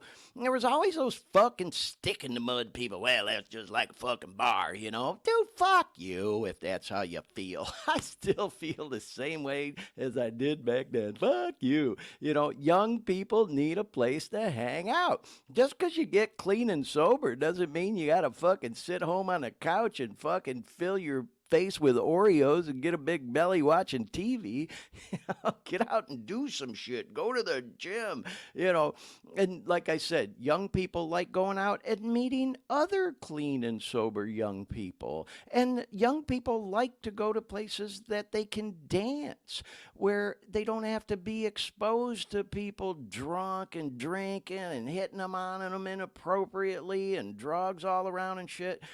And I don't know, it was just weird. It kind of wasn't always embraced at the level we thought it was going to be in Central Florida. But like I said, it definitely, hung around for about 7, 8 years. And then, there was a long story to why it all fell apart. But at the end of the day, it all came down to financial stuff, There just wasn't enough money to sustain it. But anyway, the point I'm making is I'm a huge proponent of stuff like that.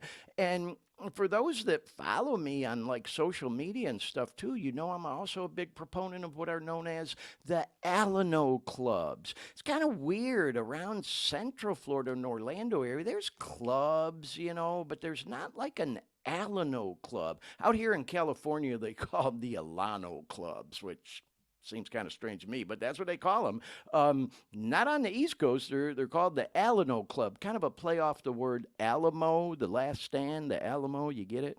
But hey, potato, tomato, whatever the fuck. There's Alano clubs all around the country. God, I went to one in Maui, by the way, which shout out Maui, man. They're still recouping from the fires there. I posted something on social media about a month ago when the fires hit, man. The Alano Club there, everybody survived. No one got hurt or killed from the club. But they did suffer damages from the fires and stuff. And man, if you could just go to the Maui Alano Club online, and they have a donate button. Even if you can send them $5, $10, it all adds up, y'all. But anyway, I'm getting a little off topic. There's Alano clubs all over the country. There's one in Key West called the Anchors Away Club, Clubs like this give people in the recovery community a place to hang out. So I'm sorry if I sounded bitter for a second when I said, fuck, but we used to deal with that sometimes with Club Soda, where we'd hear people talk shit around town like, oh, that's just like a fucking bar, man. People hanging out, It's like, really, dude? Really? When people don't understand things, they tend to lash out at them, or sometimes people just have a fucking attitude. It's like, I never thought of it much different than going to Dunkin' Donuts and sitting at the fucking counter drinking coffee. So, it's all about perception, I guess, sometimes. You know what I mean? The Eastside Alano Club in Detroit. Best fucking home group in the world. Rock on, y'all. Shout out to all my friends at the Eastside Alano Club in Detroit. I literally feel like that place saved my life. They got pool tables there. They got video machines there. We used to have poker games in the back after hours, They have dances there. They have a counter where you can sit and socialize and meet people, drinking coffee, drinking soda, having food, snacks, whatever the fuck. There's tables, a big screen TV to watch games. What the fuck is wrong with that? Nothing. Everything right about that. And for some reason, man, I'll get fired up about it again, because I used to fucking get so irritated, man, when I'd hear people talking shit about what we had going on at Club Soda, man. We had live music, bands playing, karaoke, bingo. We did all kinds of shit, man. And so anyway, getting back to Recovery Cafe Network, I had no idea, y'all. They're in 61 locations around the country, and they're legit nonprofits. Ken was so cool. I showed y'all the short video, but we talked for a while, and man, what a great opportunity for not just young people. Obviously, it's a little more geared toward young people, really for anybody, to get out and socialize in a drug and alcohol-free environment. And I'll move on from this topic, y'all, but rock on Recovery Cafe Network. Dean, did I see you pulling up a website for them or something? Is that what you were looking at there? I can see down in the in the bottom of the screen there, kind of like you did with the end overdose one. Is that what you were doing there? If not, I no was worries. kind of doing a little different research, but right on. But yeah, Recovery Cafe Network. Anyways, y'all, I thought Dean might have been looking up their website. It's there. There it is. You want there? to see it? Yeah, bring that boy up. Oh, look at that. Let's check it out. Yeah, there you go. Recovery Cafe Network. Welcome to Recovery Cafe Network. And you know what? If you would scroll up against Dean, I've been saying it's all geared toward young people, but shit, most people in that picture look like a bunch of old. I don't see any. You know? Well, maybe one or two might be considered young. But Ken was telling me, definitely geared toward young people, and this picture here shows that, yeah, it's older people too, So, yeah, for all you old stick in the mud people that think, oh, it's just like another fucking bar, man, get with the program. This is 2023, not 1953 or 1935 or whatever the fuck. People like to have a place to go to hang out where they don't have to deal with a bunch of drunk fuckers or people getting all fucked up using dope or drinking, And so, God, I'd like to see a recovery cafe in every city, man. I'm really, this is the map of where they're all at. Is that it? Yeah, looks like a lot of the Washington area, and then Indiana is. Wow. Well, see, I didn't do a deep dive in their website either. I'm just still kind of fresh back from this event and got all this information and still want to do some research. Daytona Beach, and they got one in Daytona, and cool. Palatka. Palatka. Wow. There's a lot there in the Midwest there, and what is that? The Illinois, Kentucky. Yeah. Southeast Michigan area, or Lexington. Wow. Indiana. Well, hey, while Dean's doing that, y'all, you get the idea. Go to the Recovery Cafe Network. Just Google it, or they're a .org, which is also usually indication of a nonprofit, and check them out. And as Ken said, maybe you can even find out some information about how to get one started in your community. If that's looks like it gets to Canada as well. Vancouver is represented up here. Yeah, man. I'll tell you, I sometimes think, as I've talked about on this podcast, and you and I, Dean, I'm retired from full-time work. I had not one but two careers, in my life. And, man, I keep getting recruited to come out of retirement. And if I did, to go back to work even part-time, this is the kind of agency I think I would love to work for, man, because I really, truly believe in this kind of stuff. Being a music guy and all, I just love people having a place to go socialize, hang out, have open mics, play live music, have a DJ, dance, whatever, socialize, mingle, I just think it's cool as hell, man. So, anyway, all right. Well, hey, Dean, I appreciate you. Look, they got food going on. They help people out. It just looks like a real legit organization, y'all. And like I said, I did talk more with Ken while I was there, and just a good organization, y'all. They're legit. They're the real deal. So thanks again, Dean, for bringing that up. Let's go on to the next one, y'all. This is a short video. It's just about a minute and a half. But, I've been talking a lot about young people. And, it's like, we talked last week on the show about that study done that they talked about at that Jamie Daniels Foundation event I went to that, this research showed that 90% of people who have an overdose or develop a substance abuse disorder and addiction in their adult life, 90% of them will tell you they started using as a kid, under 18, like I did. I was 13 years old, for God's sake, really younger than that when I started, 11, 10, 11, 12 years old. I grew up around this shit, y'all.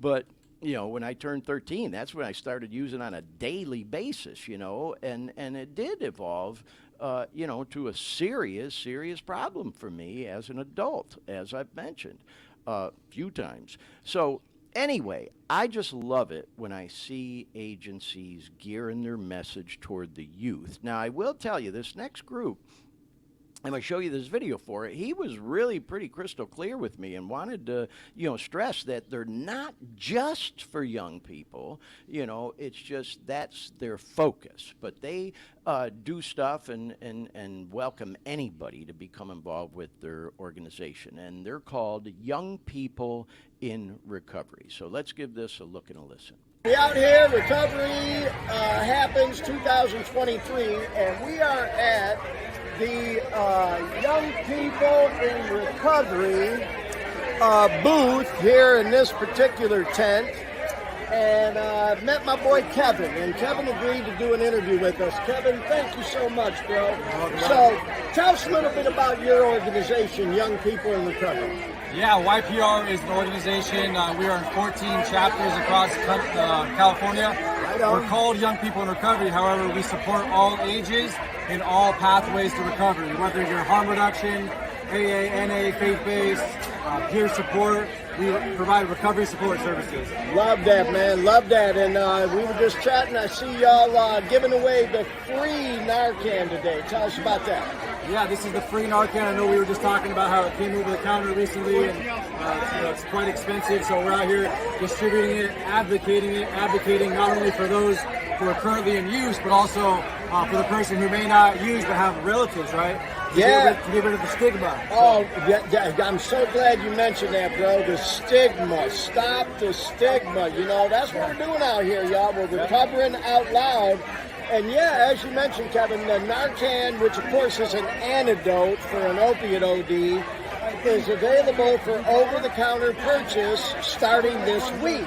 But it ain't real cheap, A pack of 2 of these is like $50. So I think it's awesome, man, that y'all are providing it for free. And shout out to that boy Kevin, man. He's the, I got his card here. I'm going to be in touch, Kevin, if you see this, bro. He's a program coordinator for the Redding area. And as I mentioned earlier, y'all, when we saw that presentation on how to properly administer Narcan, it seemed like almost every other booth there was giving it away for free. So although it is expensive, it's like $50 for a box of 2. If you buy it over the counter, you can get it for free from all these different agencies. So, without going down a big laundry list, I just recommend, that maybe you just Google free Narcan in whatever area you're living in, and I guarantee you'll be able to get some. And as Kevin just mentioned, keep it on hand, man. Especially if you have a family member who you suspect or maybe even know is fucking around with opiates, or, legit takes opiate pain medication.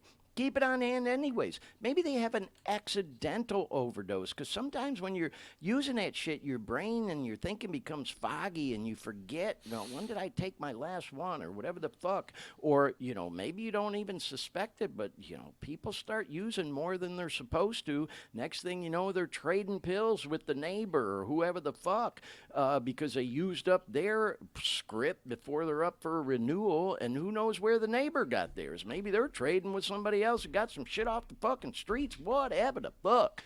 Keep some Narcan around, and it should be in every workplace, especially if a workplace isn't doing regular drug testing like they should be.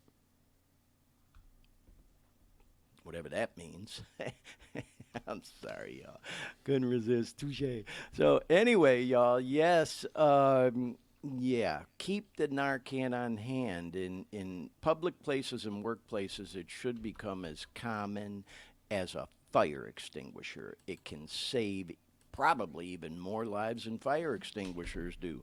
Fires don't happen as often as opiate overdoses do. They're happening all day, every fucking day. So anyway, shout out to Young People in Recovery, great organization. And there's another one. I would encourage you to maybe look up their info online. Dean, you got me curious. I can't help but notice you have another website pulled up at the bottom of the screen, and it had all kinds of colors like yellow and green. And was that the one for Young People in Recovery, or what one was that for? Is that another? Well, that was I was Something else? actually I was kind of going through the other that commemorative thing. Oh, and I didn't mean kinda, to put you on the spot. Yeah, No, that's no, no, the. no. You're still on the commemorative garden for. I was kind of like and looking overdose. around and realizing I could actually navigate through.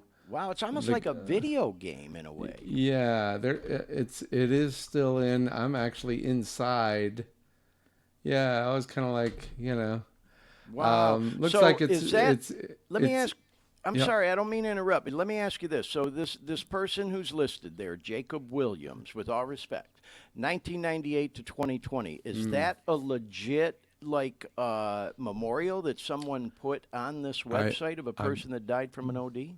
I believe so. There's names all over the place. They do say they're under construction. So, but I'm Wow. pretty sure these are accurate because I could go over here, and there's more, yeah. and then there's more like, boom. There's Oh wow, you know. Sarah Troyer, yeah. From Yeah, what, so what year I- was you that, know. Dean? Can we go back to that? I don't mean to be a pain in the neck. I'm just curious since we showed it. Sarah Troyer, 1992 to 2019. Yeah. So what would that be? 19 and 8 is 27 years old. Yeah. This person was 27, and God bless Sarah Troyer and her family. Yeah. Man, so yeah, I see what you're doing here, Dean. And Yeah, I knew there had to be some more navigation I was missing. But anyways, Okay. this is Young People in Recovery. Okay, and, so yeah, there's their website, .org. and the get rid of the cookies. group. I like their website with the people in motion there. Yeah. So there's Wow, the and they got chapter list. Chapter list. See, this is Moving a cool, little y'all. slow, I but- love this kind of stuff. Like I've shared on this program many, many, many, many, many times. I'm a 12-step guy. That's where I came up in recovery, Fucking 61 years old now, but I first started getting involved for my own personal recovery in 12-step stuff when I was just shy of 25, 24 years old. But man, oh man, has the recovery community come a long way since then. Because 12-step meetings ain't for everybody. Not everybody is into the whole 12-step thing, and but they want to be involved in recovery type groups and organizations and the whole 9 yards. And there's a lot more out there than just NAAA fucking A anymore. A lot of them, like even Kevin talked about, maybe are organizations that endorse, or I hate using the word endorse, but embrace 12-step meetings. He mentioned NAAA, you know what I mean, and it's part of what they do, but they're not necessarily a 12-step group. They do so much more, and it looks like that's what Young People in Recovery is all about. Look, they even have a life skills curriculum program. Yeah. Can you go back to that one, Dean? Life skills curriculum programs. So they're doing a lot more to help people other than just going to recovery meetings. So I think it's fucking awesome. Don't you agree? Yeah, yeah. Yeah. Oh, look, they even have a careers tab, help people try to get, on track with their careers and things to that nature. So, yeah, man, like I said, y'all, and Dean, I appreciate you bringing that up. There were a lot of informational tables and booths for rehab centers, drug treatment centers, and that's great, and that's all fine and good. Like I said, just do your research on them. Yeah. I was also very happy to see there were all these other organizations that I kind of been trying to spotlight here, other than rehab centers. You had the End Overdose Agency. You had the Recovery Cafe Agency. You had Young People in Recovery, and here, this next one, you're going to find is very unique too. They are not a rehab center. They are not a drug treatment agency, but they have advocates, if you will, that work together with ER personnel to help provide information and direction to the doctors and nurses there for people who come in for drug overdoses. Try to get them in the right direction. Try to work even with the families. Let me, play the video so you can hear even better from the person I spoke with. So here we go. All right, y'all. So now we are here at what's called the California Bridge table, and you can see we are still out here at this event. And now we're talking with, what's your name again? Sherry Cisneros. Sherry Cisneros. And Sherry, what do you do with California Bridge? I'm the Navigator Program Director. I train navigators from all across California. We have 300 currently with CA Bridge that we do training for the emergency room. So our navigators are a great bridge to treatment. Somebody can come into an emergency room in a hospital, ask for a substance use navigator, and our navigators will help refer them to either treatment, inpatient, outpatient. They can either help them get started on MAT in the emergency room. Medication-assisted treatment. Yes. Well, we were just talking that, I'm a big advocate of harm reduction and medication-assisted treatment, and I think y'all have a unique service, and that's why I wanted to talk to you, and I appreciate you telling us about it, because you're not a treatment center, you're more of like a guide for people, an advocate, if you will, for people who come into ERs and maybe are looking for a way out. Absolutely. We're the grantee. We give hospitals money to employ a navigator. So each hospital is independent, but we train the doctors to give medication for addiction treatment, and then we train the navigators on how to navigate the system of treatment centers.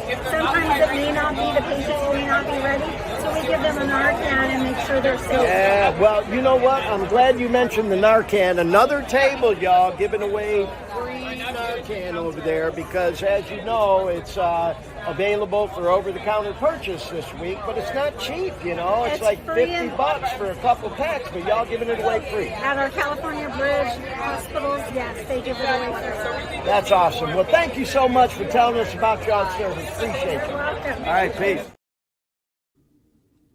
Sherry Cisneros, you rock, girl, and thank you so much, if you see this, for giving me the interview. And, what a great name for what they do. It's the perfect name, California Bridge, because they are kind of that bridge between, people who may end up in an ER and getting them into a legit treatment center or rehab. I like the phrase or the title they use for their people, the navigator, because it is difficult navigating through that whole process. And, people in the ER, they're up to their elbows in everything else they're doing there. It's not just people with drug problems or an overdose or whatever. They got their hands full with everything going on. So, in addition to the medical personnel in the ERs, I'm sure that they're able to provide information to family members and things to that nature. So, highly encourage you to check out California Bridge 2, y'all. Now, this next interview is it's pretty interesting, y'all. I mentioned earlier that, there are the 4 milligram Narcan packs out there, which is a 2-pack here of the 4 milligram. But there were also a lot of agencies handing out the 8 milligram called Cloxido. And I was able to talk with this girl from an agency called Forever Free, another legit one, y'all. And this girl, Miss Bailey here, has had some firsthand experience, working out on the streets in the trenches, saving people. She's a real one, y'all. So let's give this interview a look and a listen. It's about 2.5 minutes long. Check it out.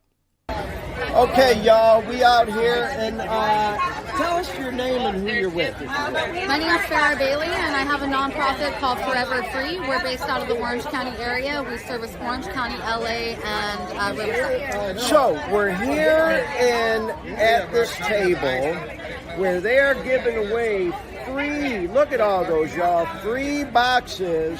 How do you pronounce this stuff again? This is Cloxido, so it's 8 milligrams versus 4. It's got the Naloxone in it, which is the blocker. Similar to Narcan, but it's Cloxido. And so you were telling me a little bit about why this is 8, because a lot of the free ones we saw in the other tent over there, which is great, they're giving them away, but they're 4 milligrams. And you were telling me that with the fentanyl out on the streets now and shit, sometimes 4 just ain't enough. No, we're noticing that with the 4 milligram Narcan, they're having to use on average anywhere from 2 to 4. The highest one that I know recorded was 21 doses, and that was in the LA area.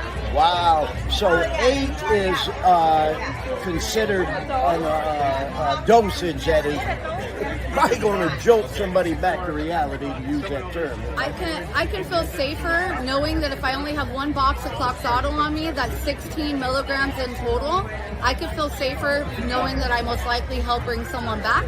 But with 1 box of Narcan, which is the 4 milligram doses, I'm too scared to give out 1 of those in my street outreach. We give out at least 2 to equal 16 milligrams. Right. So let me ask you this. Have you personally, administered this to someone out on the street and seen it work, bringing back somebody, saving their life? Yes, actually I have. So with our street outreach, we're in and out of the trenches. We're all over the place. I have personally handed this out and turned around to grab something out of my car. And then I heard, oh shit, that wasn't white, that was Fetty. She's going down. And I turned around in time to help keep her from falling straight to the ground and to be able to look over at someone who we just handed this to and get ready to administer. We were able to call the ambulance, and luckily she was saved. Wow, this is so awesome, because what we've been talking about a little bit even on the podcast is that this stuff ought to be in every public building right now, just like you can find a fire extinguisher, for God's sake, because it's saving lives. So rock on what you're doing. I can't thank you enough for everything you're doing. And of course, thanks for being on the podcast. Absolutely. Thank you so much. Yes, bye. Please. Yeah, she's a real one, y'all. And man, it was an honor, literally an honor for me.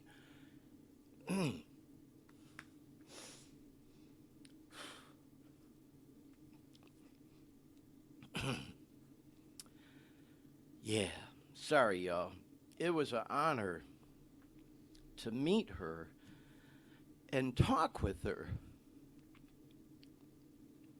Because as we heard, she literally is out there saving lives. And, to hear just that one little story of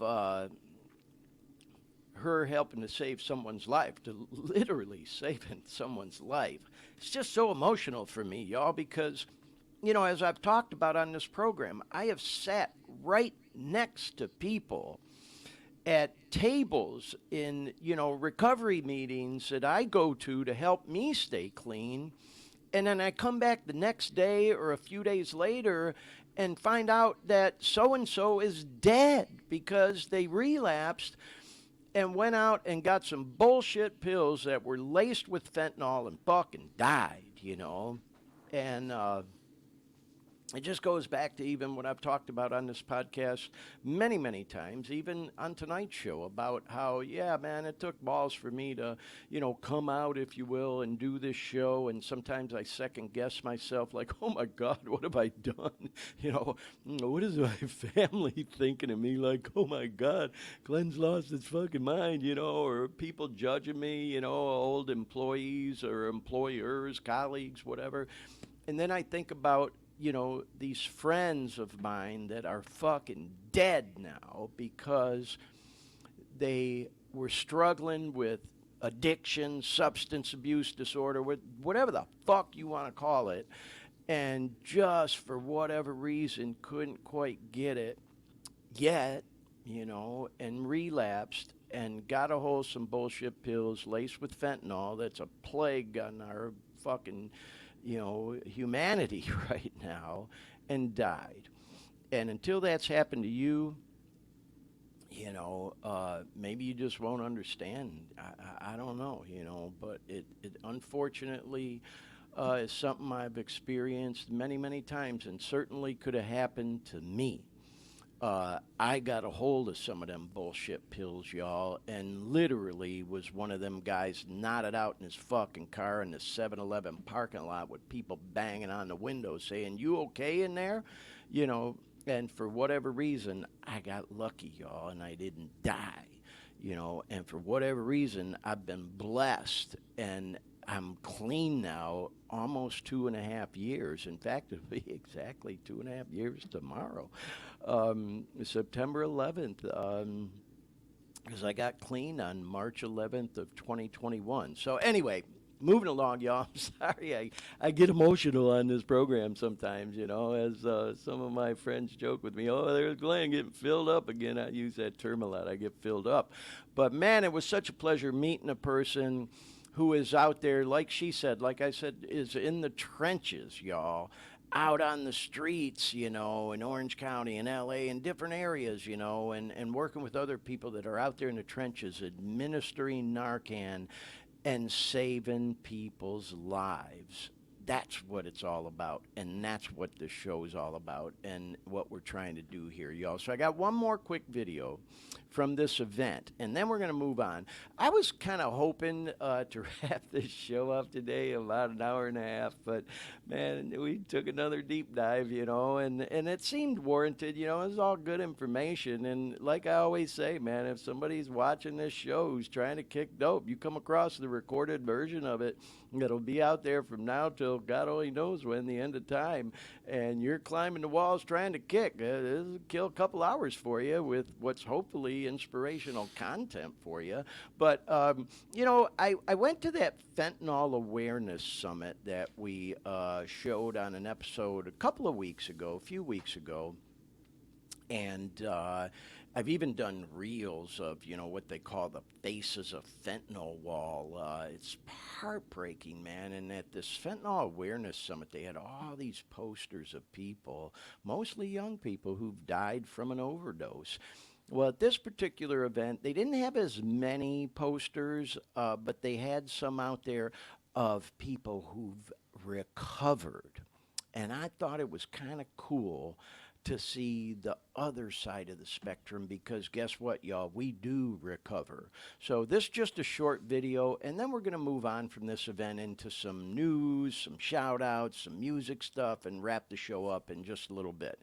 But I thought this video was kind of a nice way maybe to end our little visit and trip down the road at Recovery Happens. Check this out. So hey y'all, this is pretty cool. You may recall at the Fentanyl Awareness Summit, I walked those photos of all those people that passed away and died from a fentanyl overdose, getting their hands on some of them bullshit pills. And here they have photos of people living recovery. So, kind of at the other end of the spectrum. Pretty cool. Yeah, so there you go, y'all. That was the Recovery Happens event in Sacramento, California, to kind of sort of kick off the Recovery Awareness Month that's taking place all across the country in the United States of America.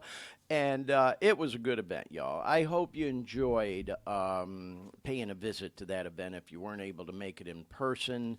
And everything we talked about and showed. And want to thank all the people who agreed to interview with me again, and highly encourage you to check out those organizations, y'all. So once again, shout out to Recovery Happens 2023. Definitely going to try to make it out to that event again next year.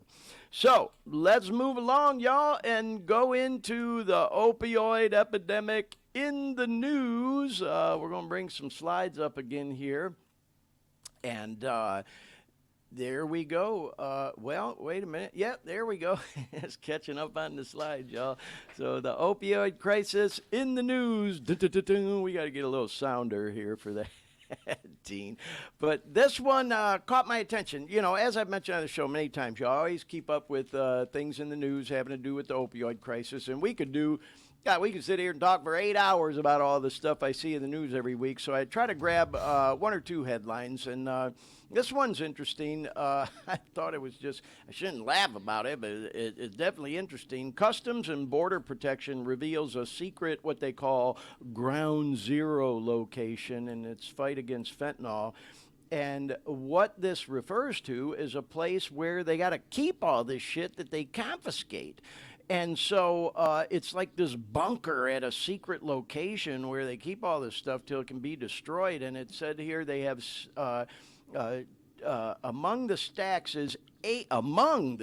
not just the one, among it is 8,500 pounds of fentanyl and the chemical precursors used to make the drug, all of which, again, will soon be destroyed. But think about it, man. You know, we've showed on this program, if you remember, Dean, you know, you showed that picture of on a penny, you know, just a few little granules of fentanyl can kill somebody, and they're sitting on 8,500 pounds of it in this secret bunker. It's like, oh my God, they must have to wear like fucking gas masks and hazmat suits and every other goddamn thing to even be around it. You know, and this is just, you know, a grain of sand in the desert, a drop of water in the ocean in you know, their battle to confiscate this stuff. And so anyway, y'all, that was a story that you can see there. It was September 7th. I pulled from CBS. I just thought was quite interesting. Here's one, y'all, getting off the whole opioid topic. I found this interesting because, hey, as we know, y'all, not getting political or anything like that, but we pulled out of Afghanistan a couple of years ago now, I guess it's been. And now, with the Taliban in control there and everything, this article from NBC headline, Afghanistan is now the fastest growing maker of meth, the UN says. Kind of makes you wonder who's behind that, you know, because, man, civilians in Afghanistan, you don't fuck around with the Taliban, they'll cut your fucking head off, you know, and that whole thing. So, I don't know, man, just kind of makes you a little suspect. Is the Taliban behind this, and is this a way they're fucking generating fucking money now, and blah, blah, blah, this whole fucking drug thing. Oh, my God, man. It's just fucking crazy. You know, I was telling Dean before the show today, we don't talk a lot about cocaine on this program, but we're going to. You know, for me, my struggle this time around was with the opiates, but I had a coke problem back in the 80s. That shit almost killed me back then. And it hasn't gone away. You know, the crack epidemic was labeled this whole thing of the 80s. That hasn't gone away. You know, I talk about it all the time. I go to meetings, man. I meet people left and right all day, every fucking day that are in there trying to kick their crack habit, you know. People still smoking crack. People still snorting coke, freebase and all that shit. Cocaine is still a huge fucking problem in this country and around the world. It's just the opioid epidemic has taken the spotlight, which I think it's, you know, certainly, you know, valid. But let's not forget about these other drugs, y'all. You know, I've met meth heads in the rooms, bro. Oh, man, that ain't no fucking joke. You know, that's one drug, thank God, for whatever reason, I just never fucked with. I'm sure being the addictive person I am, had I probably would have became hopelessly hooked to that one as well. But cocaine, oh, I got my stories on that one, too. Haven't touched that drug, thank God, since 1986. I never went back to it, man. You know, that's a whole other story. People say you relapse, you'll go back to your DOC, your drug of choice. And coke was definitely my drug of choice back in the 80s, but I never fucking went back to it. Thank God. Man, and I have reasons for that. It was one of the best highs in the world, but the worst fucking crash ever. Don't want to go down that rabbit hole right now, but we're going to do a whole episode just talking about coke, and hopefully we'll have some some people participate in that particular edition of the program. I think I'm going to try to line up a guest for that one, too, and we'll welcome callers and people and whatnot. But anyway, yeah, this story caught my attention, man. Afghanistan, where the U.S. Had a presence for so long, we pull out, and now they're the fastest growing maker of meth, according to the UN. So we'll keep an eye on that one, y'all. And switching now to music news, y'all. Very sad this past week. God, two of my favorite artists that are gone now because of fentanyl overdoses in the news this past week. Was the 5-year anniversary of Mac Miller passing away. And, man, if anybody's interested and you haven't and you want to do a deep dive into him passing away, I mean, this almost sounds like inappropriate to even talk about. I swear to God, I don't mean it in a disrespectful way. I mean it in a way that it might help someone. They confiscated, as part of the legalities involved with his death, his phone records and the text messages between him and the dope man leading up to his death are all out there on the internet. It's public information. And if you want something fascinating to read, especially if you're a dope user or a drug dealer, go read that shit. Oh my God, it fucking reminded me of me when I was jonesing, trying to fucking get the hookup with the dope man or whoever, I might have been trading with or whatever the fuck. It's like identical. Anybody who's been involved in that kind of thing, you'll read these fucking text messages and it'll be like looking in the mirror. It's fucking bizarre. And with all that said, y'all, these next slides, yeah, there he is, Mac Miller. God, man, such a talented rapper, In fact, I posted something the other day. If you're a Mac Miller fan, he made it big as a kid, and his first big tune was Best Day Ever. And I posted, fuck, when he died, worst day ever, If you know, you know, man. And, God, what a cool artist and cool person he was, But anyways, the dealers that were connected to his overdose, one of them got 17 and a half years in prison. He was implicated, through those text messages I talked about. And again, it's fascinating to read them. I mean, again, it sounds kind of morbid and almost tacky. The point I'm making is, man, if you're a person struggling with addiction or you're out there dealing that shit, go read it. Go read it. Might kind of change your tune a little bit. And it wasn't just this one dealer. It was also this other dealer. This guy got fucking 11 years for his involvement in it. So there were a couple of them, y'all.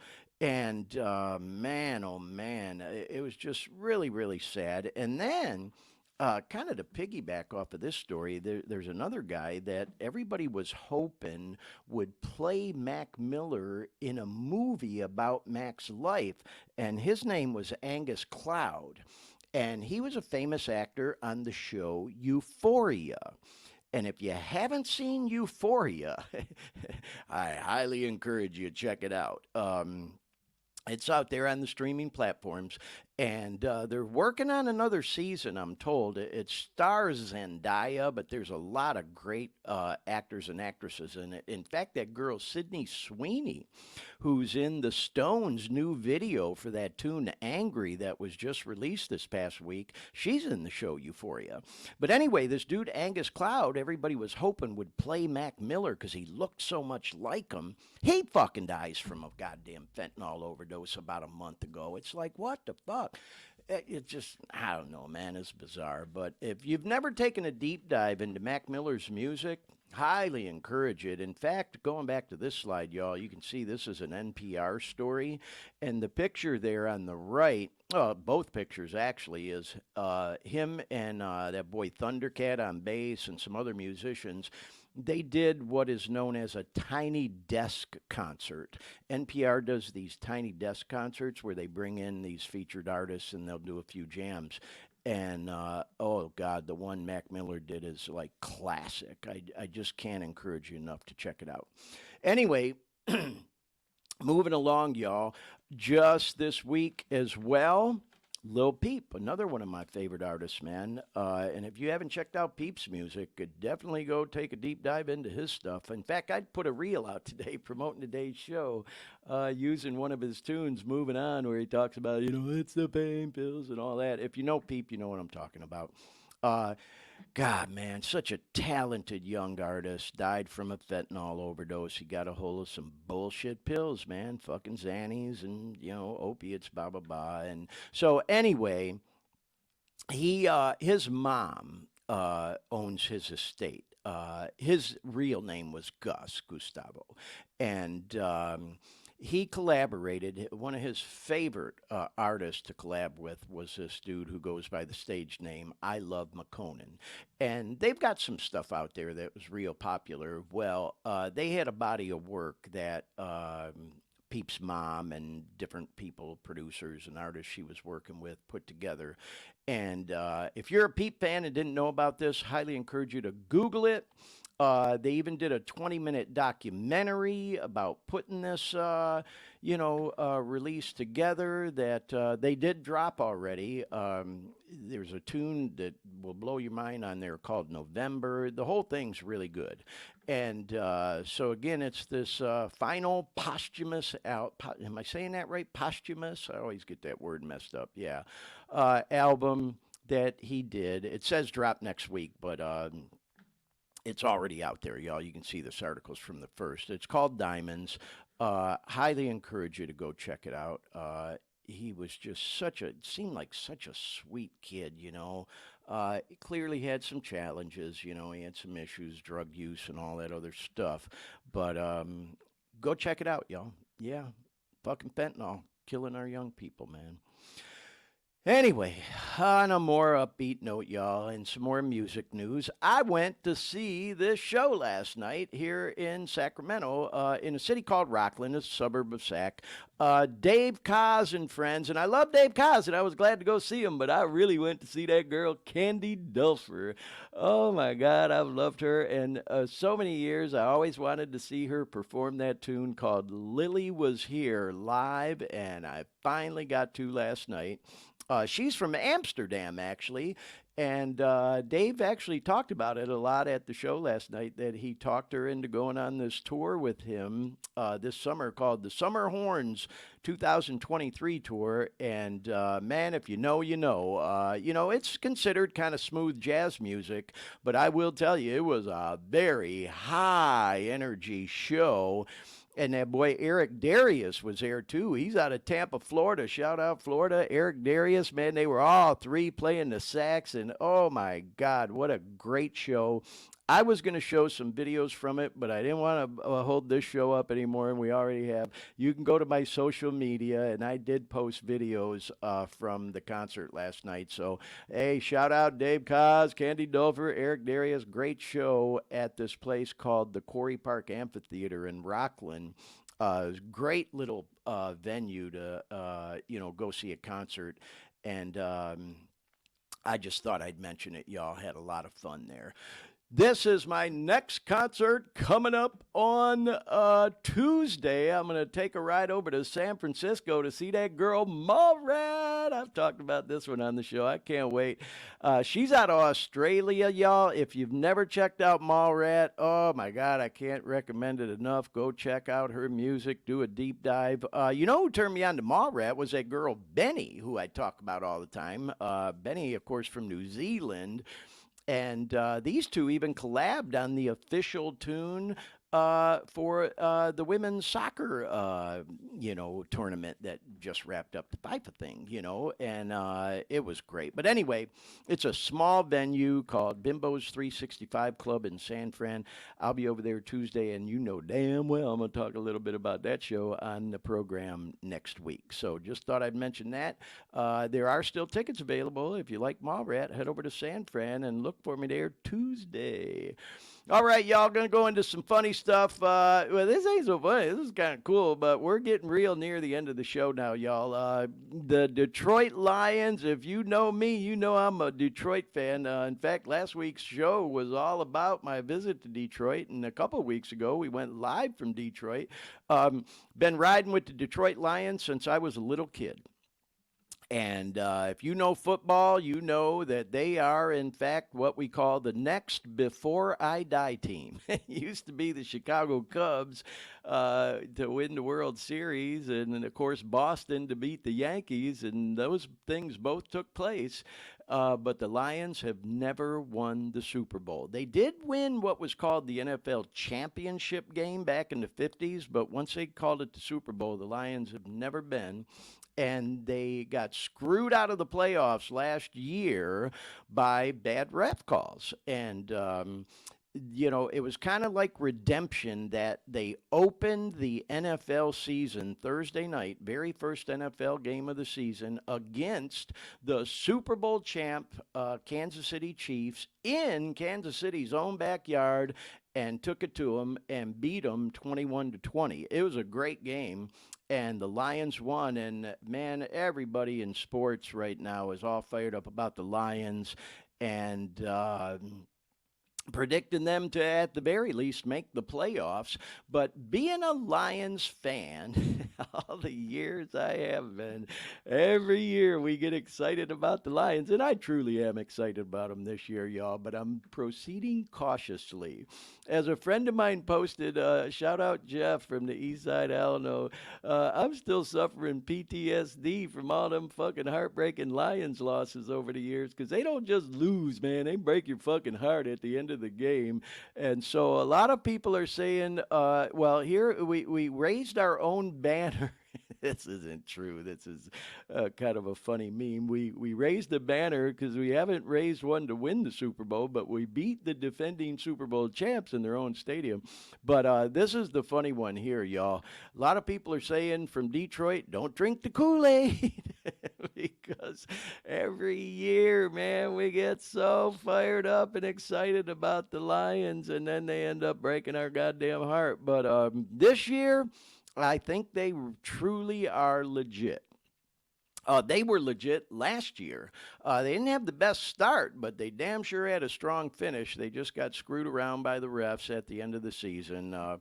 And man, I'll get into it, but I did a social media video where I went on a rant all about the NFL refs, man, and I was dropping F-bombs left and right, and I literally pulled it off of like my Facebook and Insta because I just didn't want it out there, but I left it on my TikTok.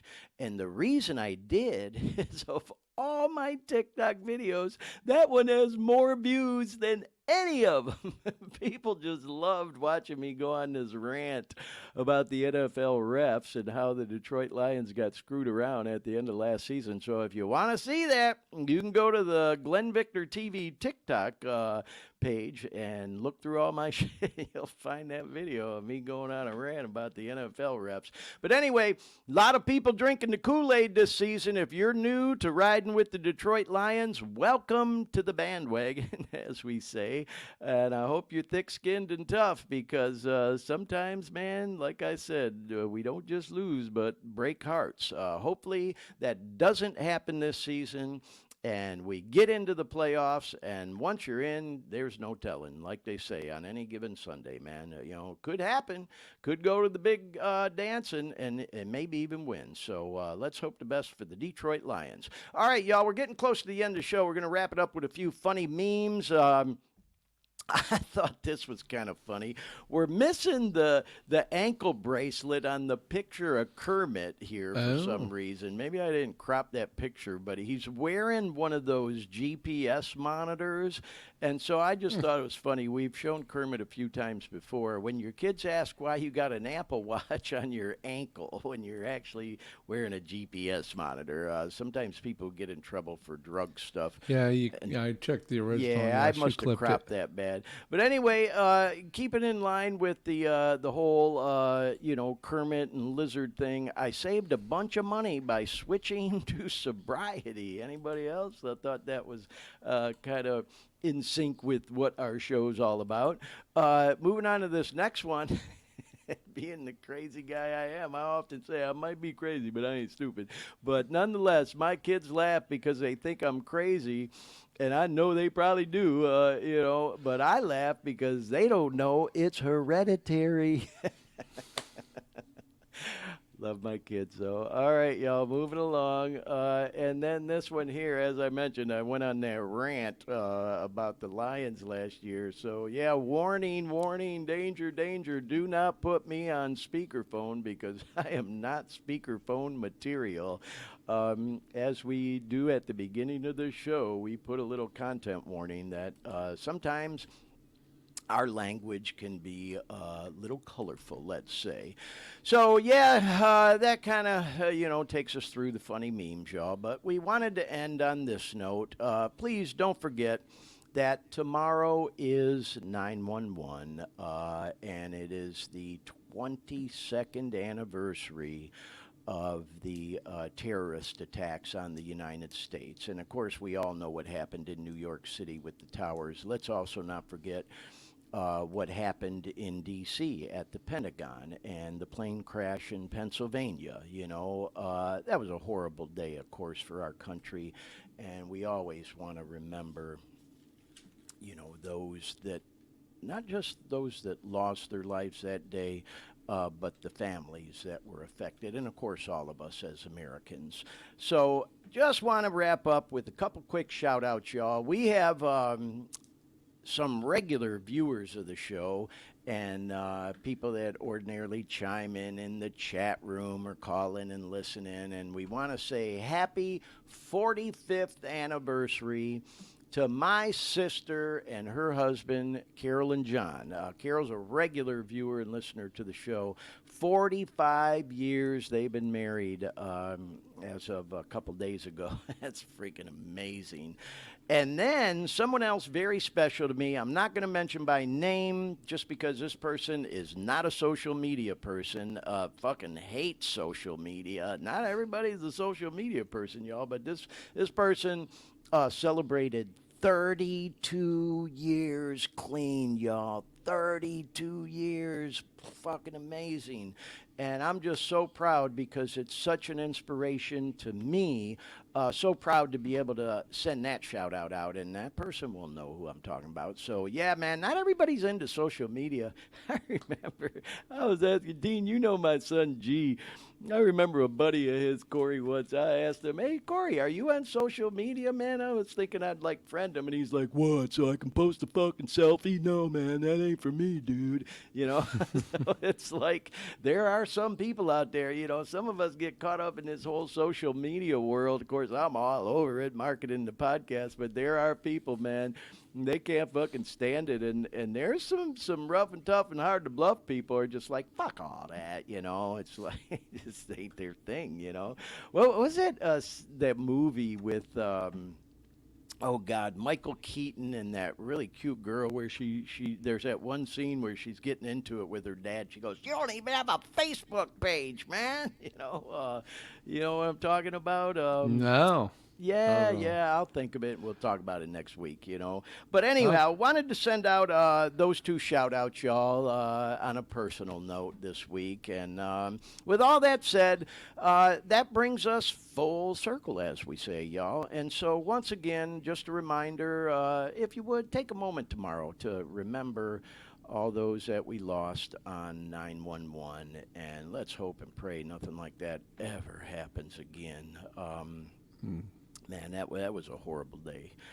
Anyhow, Dean, thank you so much, bro, as always, for everything you did to keep us moving on the show today. We had a lot of information we packed into this one. I failed miserable keeping us moving.